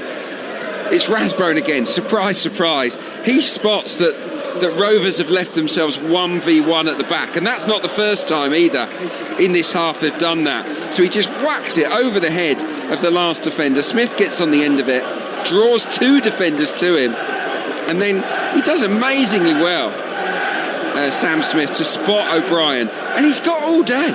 He can literally take the touch, he can take another one, he can certainly take the ball closer to Ainsley Pears' goal. Instead, he opts for the early strike, and I think it's a good save actually in the end from Pears, because he's gone to ground really early and he keeps his right hand up, and that's what saves the day for him. But yeah, O'Brien will be kicking himself. He's never going to get a better chance to get his name on the score sheet there, and it should be 3-0. It should be, and there's a worry here, a further worry for Blackburn, because Litherland, who has had a lively start to this second half, it looks like he's going to have to come off as he charged back after the save was made. He went to ground, he's received some physio treatment, and he's now hobbling over to this right hand touchline where he is, I think, going to be substituted. Indeed he is, and in his place we're going to see Tom Atchison come on. Hasn't had much football himself. It's another young player that is going to be entering the fray. He made his debut actually in a 4-1 win over Wrexham in January 2024 in the FA Cup, but this is just his second league appearance for Tom Aitchison, and he's got some work to do to try and get Wrexham back in this game, and his first job is going to be to defend a corner, which Wrexham have after that shot was saved a few minutes ago. In it will come towards the back post. It's a long and deep one, and it goes over everyone and out of play. We've seen some bad corners, haven't we, here this afternoon? But yeah, that one just drifts out harmlessly from Matty James. But yeah, it's going back to that chance, it was Baraji he was so unlucky with the shot that crashed off the underside of the bar. And also I want to credit George Dobson, because he was the man first on the scene for Wrexham to clear it off the line, because Todd Cantwell was there in the right place for a little tap in from that rebound, but Dobson, right place, right time, managed to clear the danger. So yeah, they survived there. Rovers are definitely improving here, but they're also fortunate not to be 3 down. And also one of their main attacking outlets has just had to be substituted with injury. So how will that affect them? They are going to be on the defence here because Wrexham have a throw which Dominic Hyam will take 5 yards from the halfway line. He sends it towards Smith, who holds it up quite comfortably again. It's nodded down towards Rathbone by Dobson, but he can't keep hold of it on this occasion. Rathbone, whose dad Mick is here today. He is a player who is well known to Blackburn fans. Is Mick Rathbone, having won promotion with them many years ago, actually, back in 1980, and he's had a long and illustrious career in football since then. And I'm sure he'll be enjoying what he's seeing today as well. We'll just give you some team news from Derby in a moment or two, but first there's a little attack, is there, from Blackburn, just stopped in their tracks there. And now a chance for them to go long. Aitchison with his first touch, but it's a fairly loose pass, and it will come in field to Cantwell now. Now it's Cantwell again. That's a lovely turn, actually, but he turned into trouble from Dobson, and Wrexham can deal with the danger. So let's quickly head off to Pride Park then. Derby against Middlesbrough today. Jeff Peters has your team news. No win in 3 for second place Borough. 2 changes: Bergsorg and Morris in for Brown, and Gilbert. Just 1 alteration for Derby from the loss at Leicester. Ward preferred to Britton. Diaz, who's on the bench here at Pride Park. Thank you very much, Jeff. There's going to be a free kick here for a high foot by Ohashi in the Wrexham penalty area, which I think has caught Hyam in the face. So let's just quickly get team news. I think it was from the Valley, wasn't it? Charlton against Coventry with Kevin Hatchard. Charlton unchanged from their dramatic defeat at Portsmouth, but there are 6 changes for Coventry. Lati-Baudière, Kessler-Hayden, Thomas, Eccles, Allen and Sims all come in. It's Charlton against Coventry. Thank you very much, Kevin. Still not back underway here, so let's head to Mike Sewell, who's at Ipswich versus Oxford for us this afternoon. Good afternoon. 4 changes each. Ipswich, Taylor, Jay Clark, that's Jack Clark, Azon and Greaves drop to the bench. Keuste, Philogene, Akpom and Davis are in. As for Oxford, Harris, Mills, Prelitz and Spencer drop out. In come Long, Volks, Lancashire and Krastev. It's Ipswich against Oxford. We'll be going around the grounds after our game here with Adrian Durham as Longman sends a long cross into the box, but it goes over everyone. It's rescued really well there by Thomason, who somehow managed to get it to O'Brien. Thomason has it back now on the edge of the area, flicked in and flicked into the waiting gloves of Ainsley Pears. So it is Blackburn 0, Wrexham 2 here. Alan Biggs is at Hull against Stoke for us this afternoon. Yeah, a whole raft of Stoke changes. Some big players out, including goalkeeper Victor Johansson. Tommy Simkin comes in there following a lone recall. Big return from injury for Hull for Ollie McBurney. Also back in the starting team, Liam Miller, Hull versus Stoke. Thank you very much, Alan. That is well played around the corner by Baraji to Ohashi. Ohashi sent it in towards the penalty spot where Hyam is waiting and sticks out a boot to clear it away, and Wrexham will now try and turn defence into attack quickly again. Smith is the man causing the problems, and that's a brilliant tackle by McLaughlin, who slides in perfectly and lunges into that to stop the danger. So while we wait for the throw to be taken, Southampton take on Millwall at St Mary's today. Alex Crook has your team news. And a big injury blow for the visitors. Mihailo Ivanovic picked up a knock in the win at home to Bristol City that took Millwall back into the playoff places. He misses out. 3 changes in total for the Lions. Ballo, Langstaff and Leonard are the players who come in. 5 changes for Southampton, with Yellert, Bragg, Matsuki, Cienza and Archer coming into the 11. At St Mary's, it's Southampton against Millwall. Thanks very much, Crookie. Blackburn are going to have a free kick here just inside their half of the field. A foul on Baraji, who's tripped, and the referee brandishing a yellow card to Dobson as that one is given. So while we wait for this to be lined up, we'll get some more team news as well. Watford against Birmingham. Watching this one, Dave Rowe.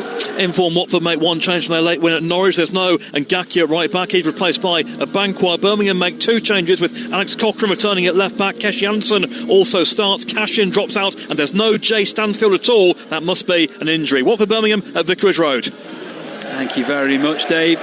A throw here for Wrexham will give us a chance to go to Simon Crabtree as well with the team news from Preston against Sheffield Wednesday. Preston have made 6 changes from the defeat at Wrexham. The headlines are Loney, Harrison, Armstrong for North End returning to parent club Everton, while after serving a 9-match ban, the 10th one injured, Milutin Osmajic starts up front. Sheffield Wednesday make 2 changes to start 2026. Liam Cooper and Svante Ingolson both start. McGee and Lowe drop to the bench. At Deepdale, it's Preston against Sheffield Wednesday. Thank you very much, Simon. A chance now for Blackburn to cross the halfway line. Here's Pickering going back to Cantwell. Cantwell's just looking up for options and he's got no one there showing for him, so he arrows a long ball cross field and it's a good one. Baraji now has it from Aitchison's layoff.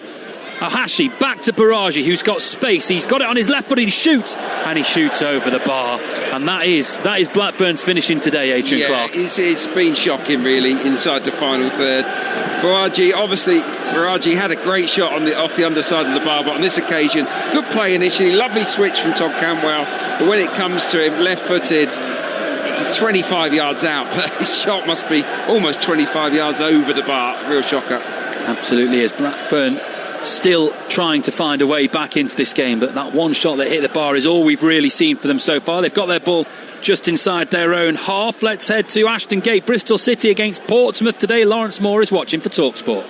And Bristol City make 3 changes from defeat at Millwall. Borges, Tanner and Rees coming in for Pring, Dickey and Armstrong, who all drop to the bench. Pompey make 4 changes. Shaughnessy, Swift, Leroux and Boat all coming into the 11. At Ashton Gate, it's Bristol City against Portsmouth.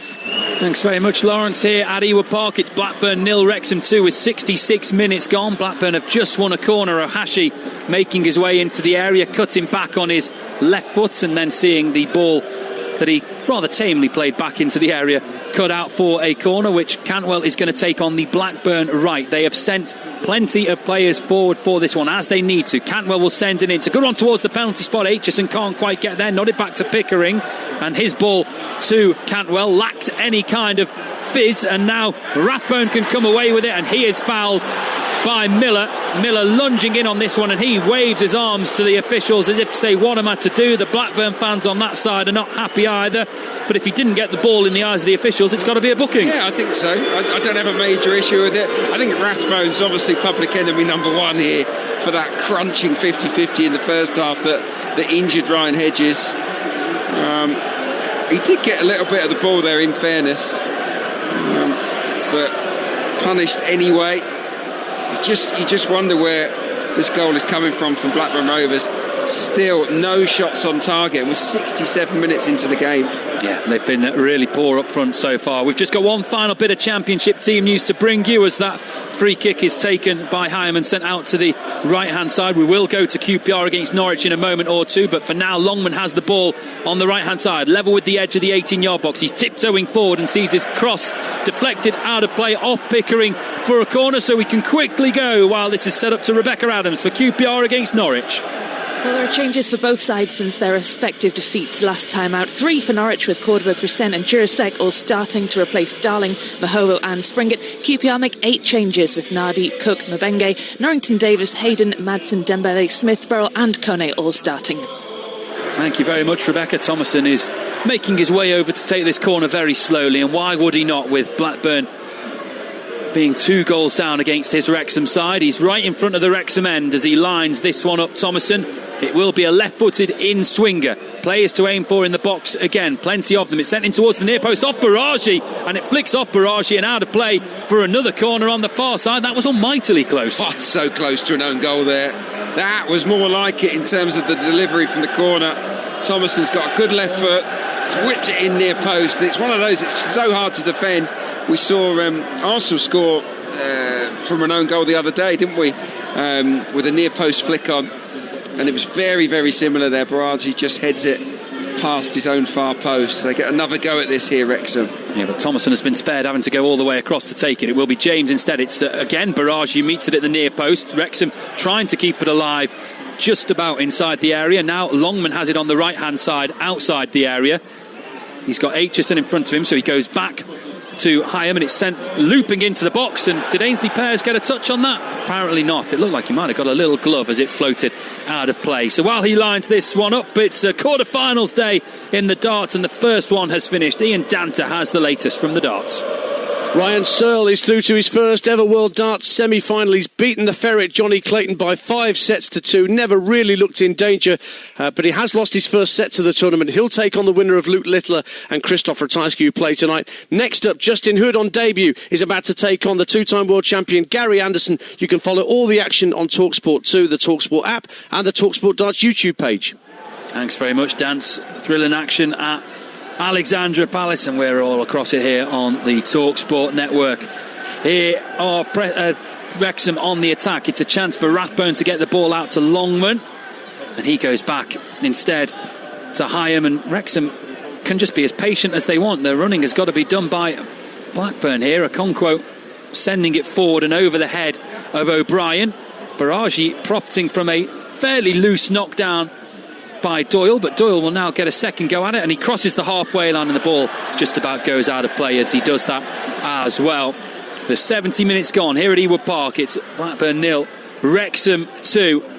I've got former Arsenal man Adrian Clark alongside me on Talksport, and I don't think any of us at the moment can see how Blackburn are getting back into it. No, they've drawn 5 of their last 7 games, Blackburn, but they would bite your hand off for a draw here, wouldn't they? They've probably been disappointed with that run, but what they would do for 2 goals here in the final 20 minutes or so.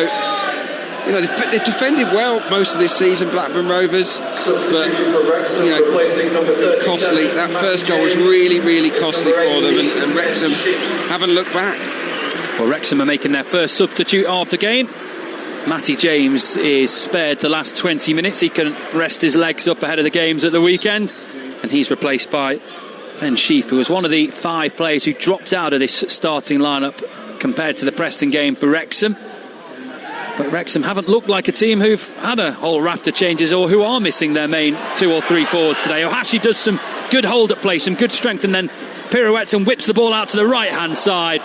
Miller has got acres of space to move into. He's looking to find Baraji, but his first touch is incredibly loose and too much on it. Out of play it goes, and he waves a right hand of apology to his teammates. He knows that wasn't good enough. Yep, so he should really. There's no excuse for that, not for a professional player. It's a pretty simple pass for Baraji, who, I'll tell you what, he got that booking relatively early on, and I thought he was a bit reckless early on in the match with his tackling. He's got better and better, hasn't he, Baraji? I think he's probably been Blackburn's best player.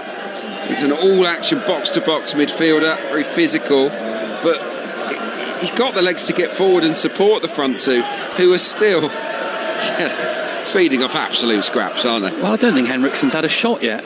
Yeah, I mean, neither guy has really been in this game, Hashi and Henriksen. They've done a lot of chasing, but in terms of quality touches, few and far between. Must be so frustrated.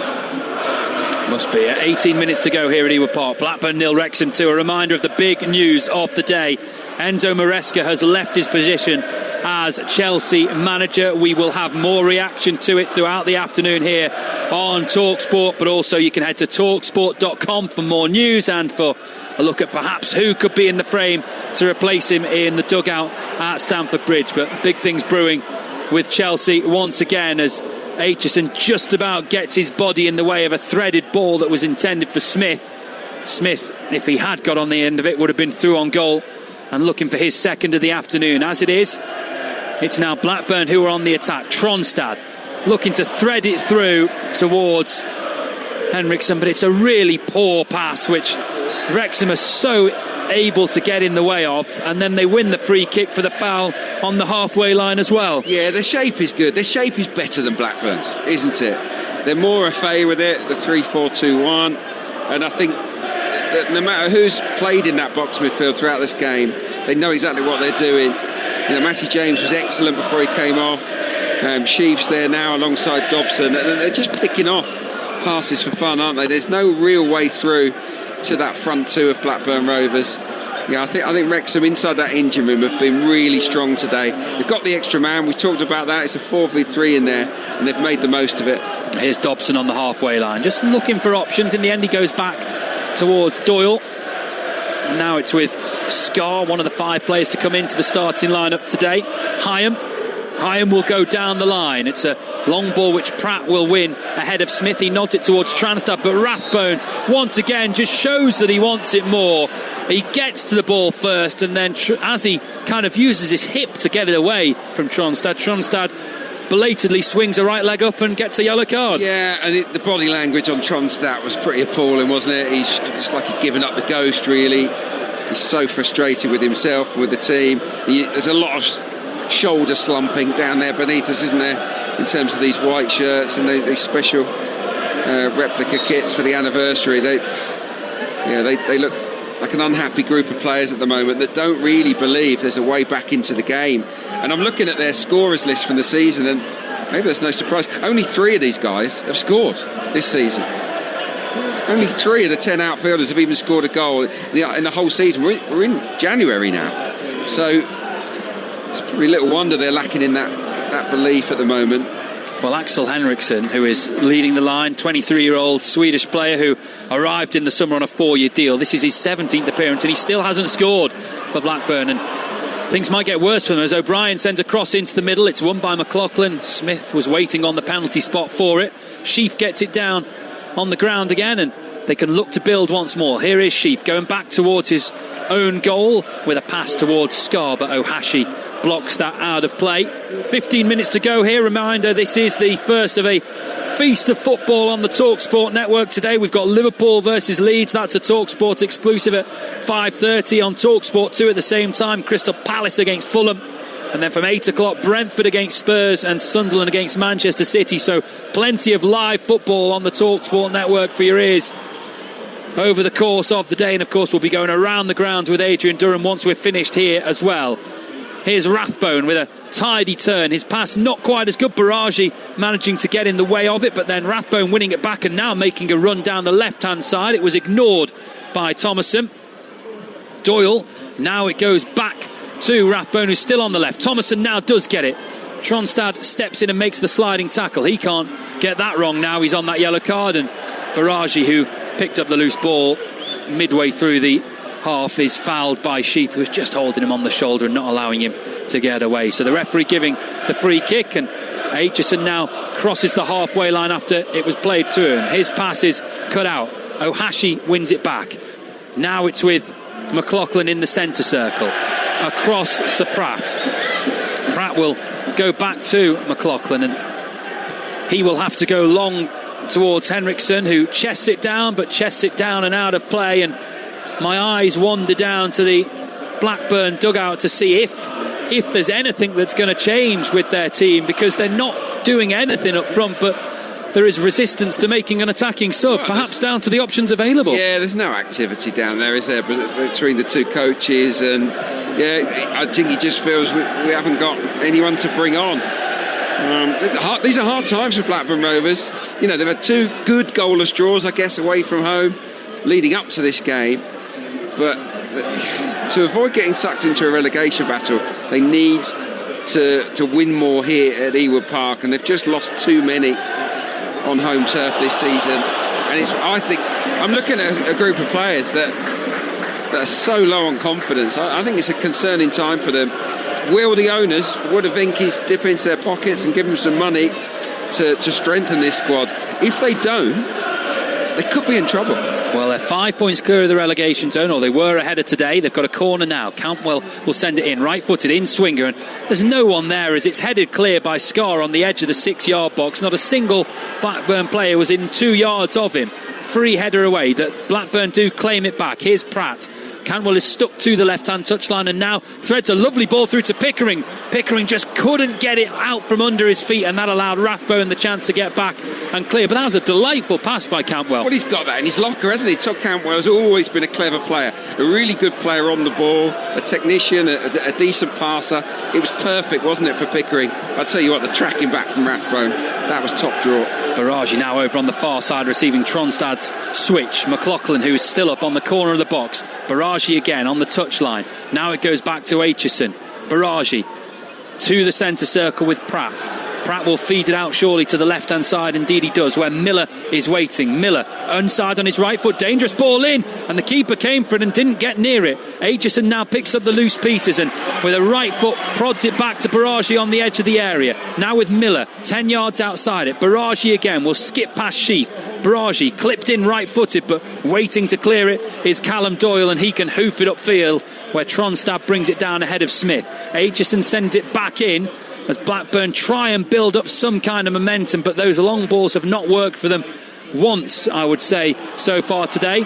Cantwell again on the right-hand side, curling in towards Henriksen, but Doyle is there waiting and cleared to the halfway line again. They're just whacking it, aren't they, at the moment, Wrexham? What's happened here is I think finally they're looking at the finishing line. They're looking at the clock, 79 minutes. They're dropping deeper and deeper now, Wrexham, and that's probably not the best idea, because they're asking for trouble here. They're allowing Blackburn to pin them into their own half, and then as soon as they get it, they're just whacking it long and hopefully towards Sam Smith, who's the lone striker. So, yeah, can they get themselves up the pitch here, Wrexham? Well, they are penned in a little bit at the moment. For the first time, it feels like Blackburn are building up a bit of a head of steam. The problem is they've got 10 minutes left and they've got a 2-goal deficit to try and overhaul. They will be making a substitute in a moment or two, and it's going to be Nathan Dlamini who comes on, number 52. But they've got a long throw first, and we know that Miller can launch this into the area. He drives the ball and then sends it in towards the penalty spot. It's a good delivery, but Scarr wins it ahead of McLaughlin, and then it is hooked out of play on the other side for another Blackburn throw, and both teams are going to use this moment as a chance to make a substitution. And, well, are they? Blackburn certainly are, and it is going to be Nathan Dlamini who comes on, 18 years old. He's a player who signed from the Aston Villa Academy. He's come on as a substitute in the last 3, and he's going to make his 4th Blackburn appearance in this one. And we're just waiting to see who's going to replace. There seems to be a bit of to and fro as to whether a sub is going to be made whatsoever here. I don't think the board's working, so it's a bit of an issue down there. I mean, it's nonsense really. Let's just call off the player. Here we go. There we go. It is Henriksen who comes off, and he's had a pretty quiet game as Axel Henriksen, but Nathan Dlamini comes on, and he'll be hoping that he can have some kind of impact in this game. And I think Wrexham are going to wait before they bring on Liberato Kakachi for the final 8 or so minutes this match. Miller in between all of that has made his way over from the right to the left to take the long throw, and it's a good delivery. Okonkwo sees it all the way though and punches clear, gets 2 fists on the ball, and suddenly Wrexham are on the attack through Rathbone. Cantwell is chasing him back, but Rathbone is into the Blackburn half of the field now. He just holds up the play to allow Thomason to go over in the overlap, but that also allows Blackburn to get back into their shape. Now it's with Rathbone again. Thomason to O'Brien, back to Rathbone, midway through the half but tight on the touchline. Sheaf, Dobson has plenty of space to turn, and no Blackburn players closing him down.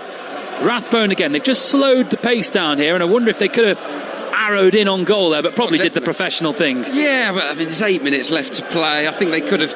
It looked to me as if it was a 4v3 that was developing, and Rathbone was surging down the middle of the pitch, but he ran towards the corner flag. I thought it was a bit early doors to go for that, and of course they are 2-0 to the good, so he's a little bit cautious, a bit negative there from Rathbone. But what they're clearly doing here, they're trying to break the hearts of Blackburn. They're just popping the ball around now, Wrexham. And they're getting olayed for every touch of the ball, but at the moment they've given it away. Here's Dlamini with his first touch. He bundles his way past one tackle, and then the ball is shepherded out of play by O'Brien. And Wrexham are going to use this stoppage to make a substitution. In fact, that's O'Brien's last involvement of the game as he is withdrawn, and the New Zealand international Liberato Kakachi can come on in his place. Great name, isn't it? Liberato Kakachi. But yeah, look, O'Brien, he's done well. Look, I think every Wrexham player will feel pretty good about their performance today, but he really did have the chance, a great opportunity to kill this game and make it 3-0. I think he'll be ruining that missed opportunity. He had a lot of time and space, and he shot a little bit too early, but yeah, good run out for O'Brien. 6 minutes to go, there or thereabouts. Blackburn 0, Wrexham 2 on Talksport. A reminder to head to talksport.com for all the latest news after it was confirmed that Enzo Maresca has left Chelsea. And we'll have more reactions to that throughout the day, as well as bringing you all the goals as they go in throughout the afternoon, in a busy afternoon of EFL football. Blackburn are going to have a throw here. That's my afternoon sorted on the drive home. Yeah, follow what's going on. There's been plenty of excitement, I'm sure. Just looking at the league table as it stands, and Wrexham up to 8, just 1 point off the playoffs. They're building up a head of steam here, for a possible promotion tilt. They're getting going at just the right time, aren't they? If you can start stringing results together over the festive period, as they have done, this is going to be, unless a miracle happens, a third victory in a row. That's when you can really start motoring, because the games come thick and fast, and they are, of course, back in action again at the weekend, as Blackburn will be, before the slight break for the FA Cup.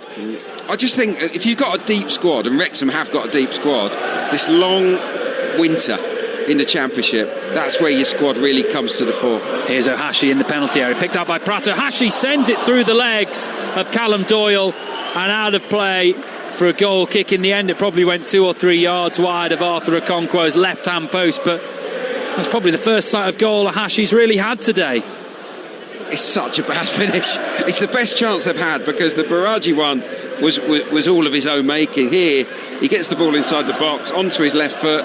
He's not far out from goal. What is he, 8-9 yards out? And he drags it horribly wide. I mean, it's not even close to the far post. That was their chance, Blackburn Rovers, to register their first shot on target here after 85 minutes. And he messed it up. I was being generous by saying it was 2 or 3 yards wide. It was more like 7 or 8. Yeah. Here's Baraji turning well, finding Tronstad, who crosses the halfway line and has a chance to break forward here, because he's not being particularly harried. Out to Cantwell. Cantwell will float it in towards the penalty spot, and there's a header from Baraji. Just didn't quite get enough power behind, and Okonkwo can claim that gratefully and dip to the ground to just eat up a couple of seconds as well. The referee is encouraging him to get things going a little bit quicker, but that was another chance, and Baraji just couldn't quite get the power he needed. Yeah, well, there it is.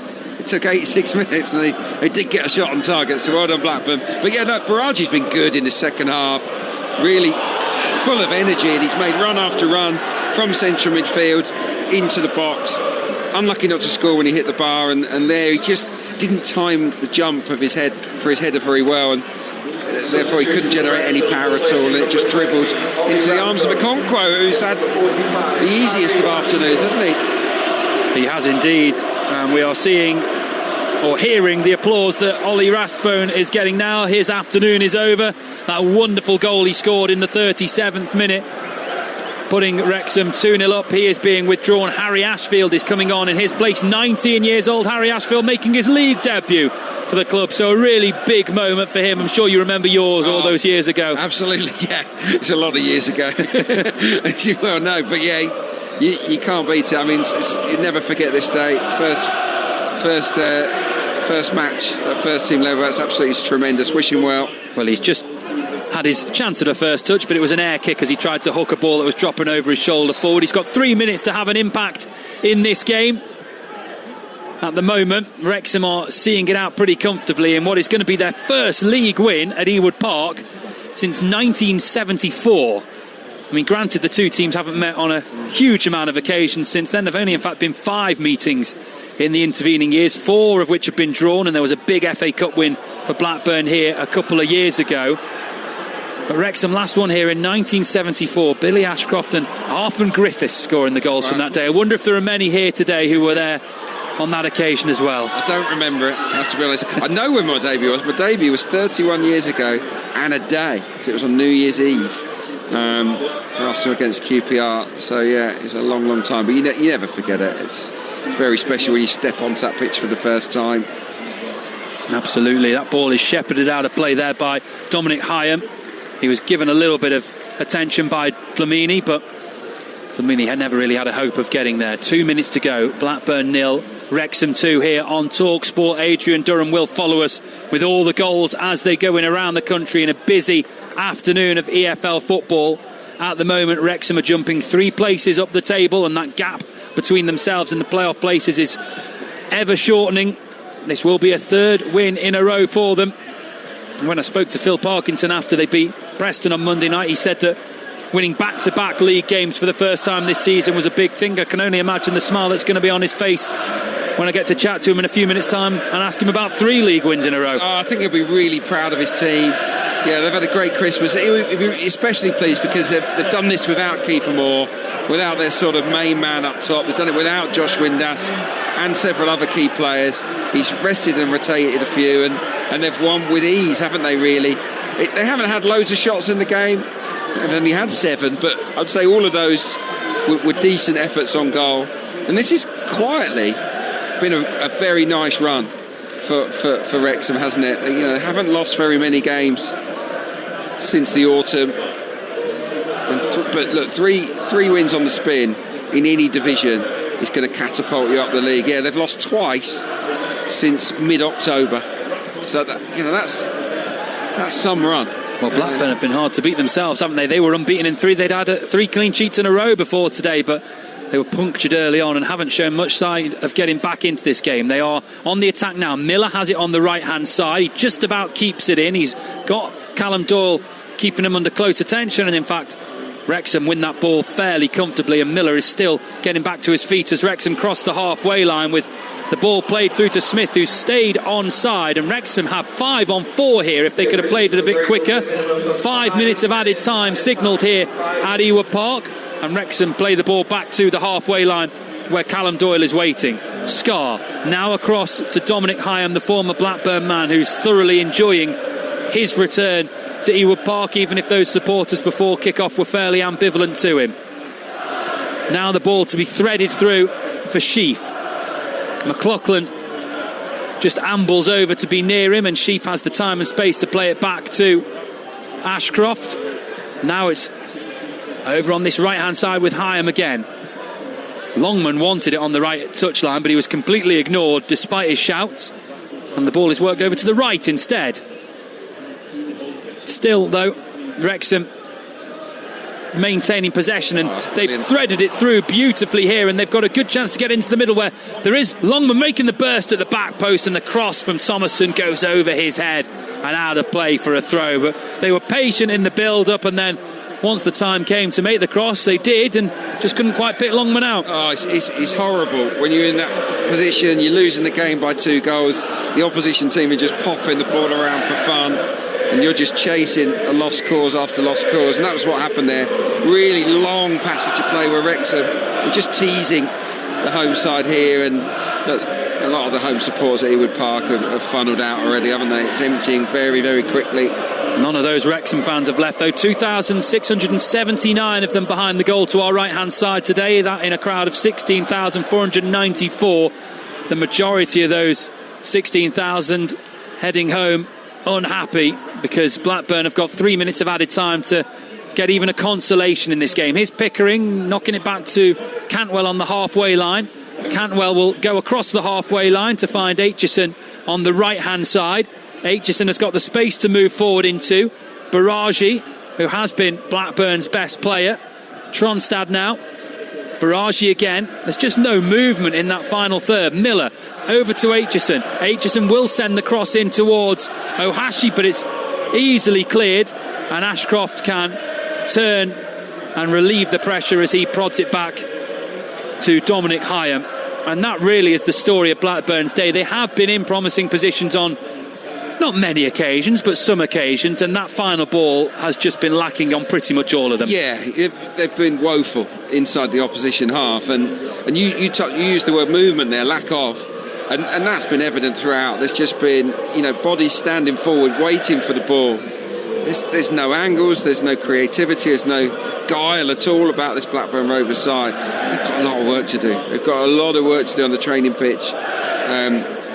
In order to get the wins that they'll need to stay out of that bottom 3. Well, they have moved 5 points clear of the relegation zone ahead of today. That gap might be cut short, and their goal difference might take another hammering here. Longman trying to thread through to Smith, and it hits the shins of McLaughlin and goes out for a corner in front of those Wrexham fans who are thoroughly enjoying themselves, having made the short trip from North Wales this afternoon, or this morning even, when they would have left.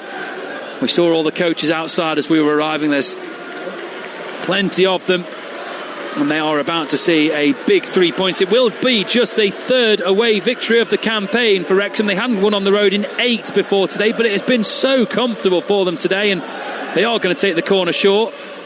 They've only put one man in the box, so we wouldn't have taken much to work that out, but they have been so professional in this performance. Yeah, look, can't fault it really. I think Phil Parkinson has got his players to manage the game very nicely. And look, but they're a team and a club that's used to winning games. We talked about it earlier. 3 back-to-back promotions. That counts for a lot, because it brings you together as a group and it gets you into good habits. And those habits have been maintained at championship level. It's tougher. They're going to lose more games. They're playing better teams, better players, but do not write off Wrexham from making a charge towards the playoffs this season. They have a squad that can handle this long winter. They made history with that 3rd promotion last year and was at the racecourse as they beat Charlton to secure that in April. A 4th would be well and truly unprecedented. They've spent money, but they've spent it wisely, and some of those big money players aren't even playing today, and they've still been comfortable. 10 seconds of added time to go. Baraji has it on the right hand side. He charges past Thomason and sends a ball into the box, but it goes over the box and out of play, and the final whistle will go. And listen to the boos from those Blackburn fans at what they've seen today. Their side well and truly outplayed by a Wrexham team who are on the march. 3 successive victories for them and targeting the playoffs yet again. They dominated this game. They took the lead in the first half when they went 1-0 up after just 11 minutes. Sam Smith breaking the deadlock as he ran onto a through ball and fired home with his left foot, although questions over both the defending and the goalkeeping for that one. No questions whatsoever over the manner in which Wrexham made it 2-0. Ollie Rathbone scoring his 2nd in 2 games with an absolute stunner as the ball dropped over his shoulder and he swung on the volley with his right foot into the far top corner with a goal that will be doing the rounds within Wrexham circles for years to come. They have been brilliant here today at Ewood Park. Blackburn less so, and they have some troubles as they enter January, but Wrexham are looking up the table. It finishes at Ewood Park. Blackburn 0, Wrexham 2. Well, go to the website talksport.com. The big story, the top story, the headline is gone. There's a picture of Enzo Maresca, and it's all the details of his exit from Chelsea. It's happened today, New Year's Day. Enzo Maresca and Chelsea have parted ways. The full story is on the website talksport.com, and more reaction to come on that throughout the course of the day here on Talksport. There's live darts on Talksport 2 right now. But let's reflect on this game. First thing, we'll talk about Wrexham in a minute, Adrian Clark, but Blackburn have got huge problems. They are in a relegation scrap, especially playing like that. Yeah, 5 points between them and the bottom 3, but they can't score goals. No, and if you can't score goals, Adrian, you're not going to win very many games. And I would fear for Blackburn Rovers in the second half of the season, particularly if they get more injuries and if they don't invest this month. So we'll see what the ownership... It's not a popular ownership, is it, here? We'll see whether they want to show any ambition to help the manager out or not, and I suspect the answer might not be yes. So this group of players are going to have to improve massively on what I saw from them today. They were really poor. Well, Wrexham, for their part, I mean, extraordinary. A point off the playoffs right now. 3 wins in a row. There was a big hug as Sam Smith came off the pitch with Phil Parkinson. And that shows you that a player who's not been getting starts, he's asked to come in and do a big job, scores a goal, he's still got the love of his manager, and he's still at one with his manager as well. And this is where we have to give Phil Parkinson a lot of credit, because you're right, he's got those back-to-back-to-back promotions, but he's had to change an evolving squad in the middle of all that, and yet he's still got the love of those players, even the ones that aren't being picked. He's done an unreal job. I don't think anybody expected that he would maybe stay for this long, but he stayed because he's calm. He's always been calm, hasn't he? But he's also developing quite a nice brand of football. Yes, they'll go direct at times, but they can play through the thirds as well under Phil Parkinson. And yeah, he's got good camaraderie, good organisation, and he's got high standards. And those standards are what have fired led Wrexham to these back-to-back promotions, and it's what's propelling them up the division at the moment. They do things right, they train properly, they've got a good mentality in matches, and I tell you what, they've got some really good players as well. So yeah, I mentioned it in commentary, I just look at their squad and I think it's deeper than a lot of the teams that are in and around the playoffs at the moment. So don't be surprised if they do stick around inside that top 8 for the next 2 or 3 months. They've only lost 6 of their 25 games. There's been a lot of draws, and if he turns those into wins, Phil Parkinson, that gets them into a top 6 place, surely. Could they really do it? Could they go from non-league to Premier League in successive years? It's like a football miracle. This would be a miracle. And I know people will scoff and say, the ownership and they've got lots of money, but that would be an unreal achievement. I think it would be, up there with Leicester winning the Premier League, maybe even better, because, to go from non-league to the Premier League in successive seasons would be crazy. But it's on for them because this year's Championship is not the strongest. It is wide open. Yeah, I think Coventry and Ipswich are the most likely top 2, but outside of that, if Wrexham do make the playoffs, I think they would believe that they could be a match for any of the teams that they might face. So, yeah, look, do not write off the ultimate fairy tale for Ryan Reynolds and co. Unbelievable. Yeah, truly unbelievable. And we've got evidence that they can do it, really, with the team that was picked and the way they performed today, admittedly, against a Blackburn side that, for me, it feels like it's a lot worse than some of the December results before this 3-game run have suggested. I mean, I think they've got big problems, but to not have Kiefer Moore, who's your talisman, your leader up front, as well as your top scorer, capable of a hat-trick, capable of punishing defenders, giving them a torturous 90 minutes, and then you leave Nathan Broadhead, who's arguably your best player, on the bench as well, and you still win the game comfortably. They've got the squad. Yeah, they definitely got the squad to last this punishing winter schedule. I thought when I saw the team, my gut instinct was, whoa, Phil Parkinson is seriously confident he can win this game. He knew that the guys coming in wouldn't weaken them unduly, and he thought they would have enough to beat a Blackburn team that are struggling to score goals, and he was proved exactly right, wasn't he? So, yeah, this run of 3 games at Christmas, I've seen all of them. I'm their lucky charm. I mean, this has catapulted them into giving them the belief that maybe the Premier League isn't a project that's 3-4 years away.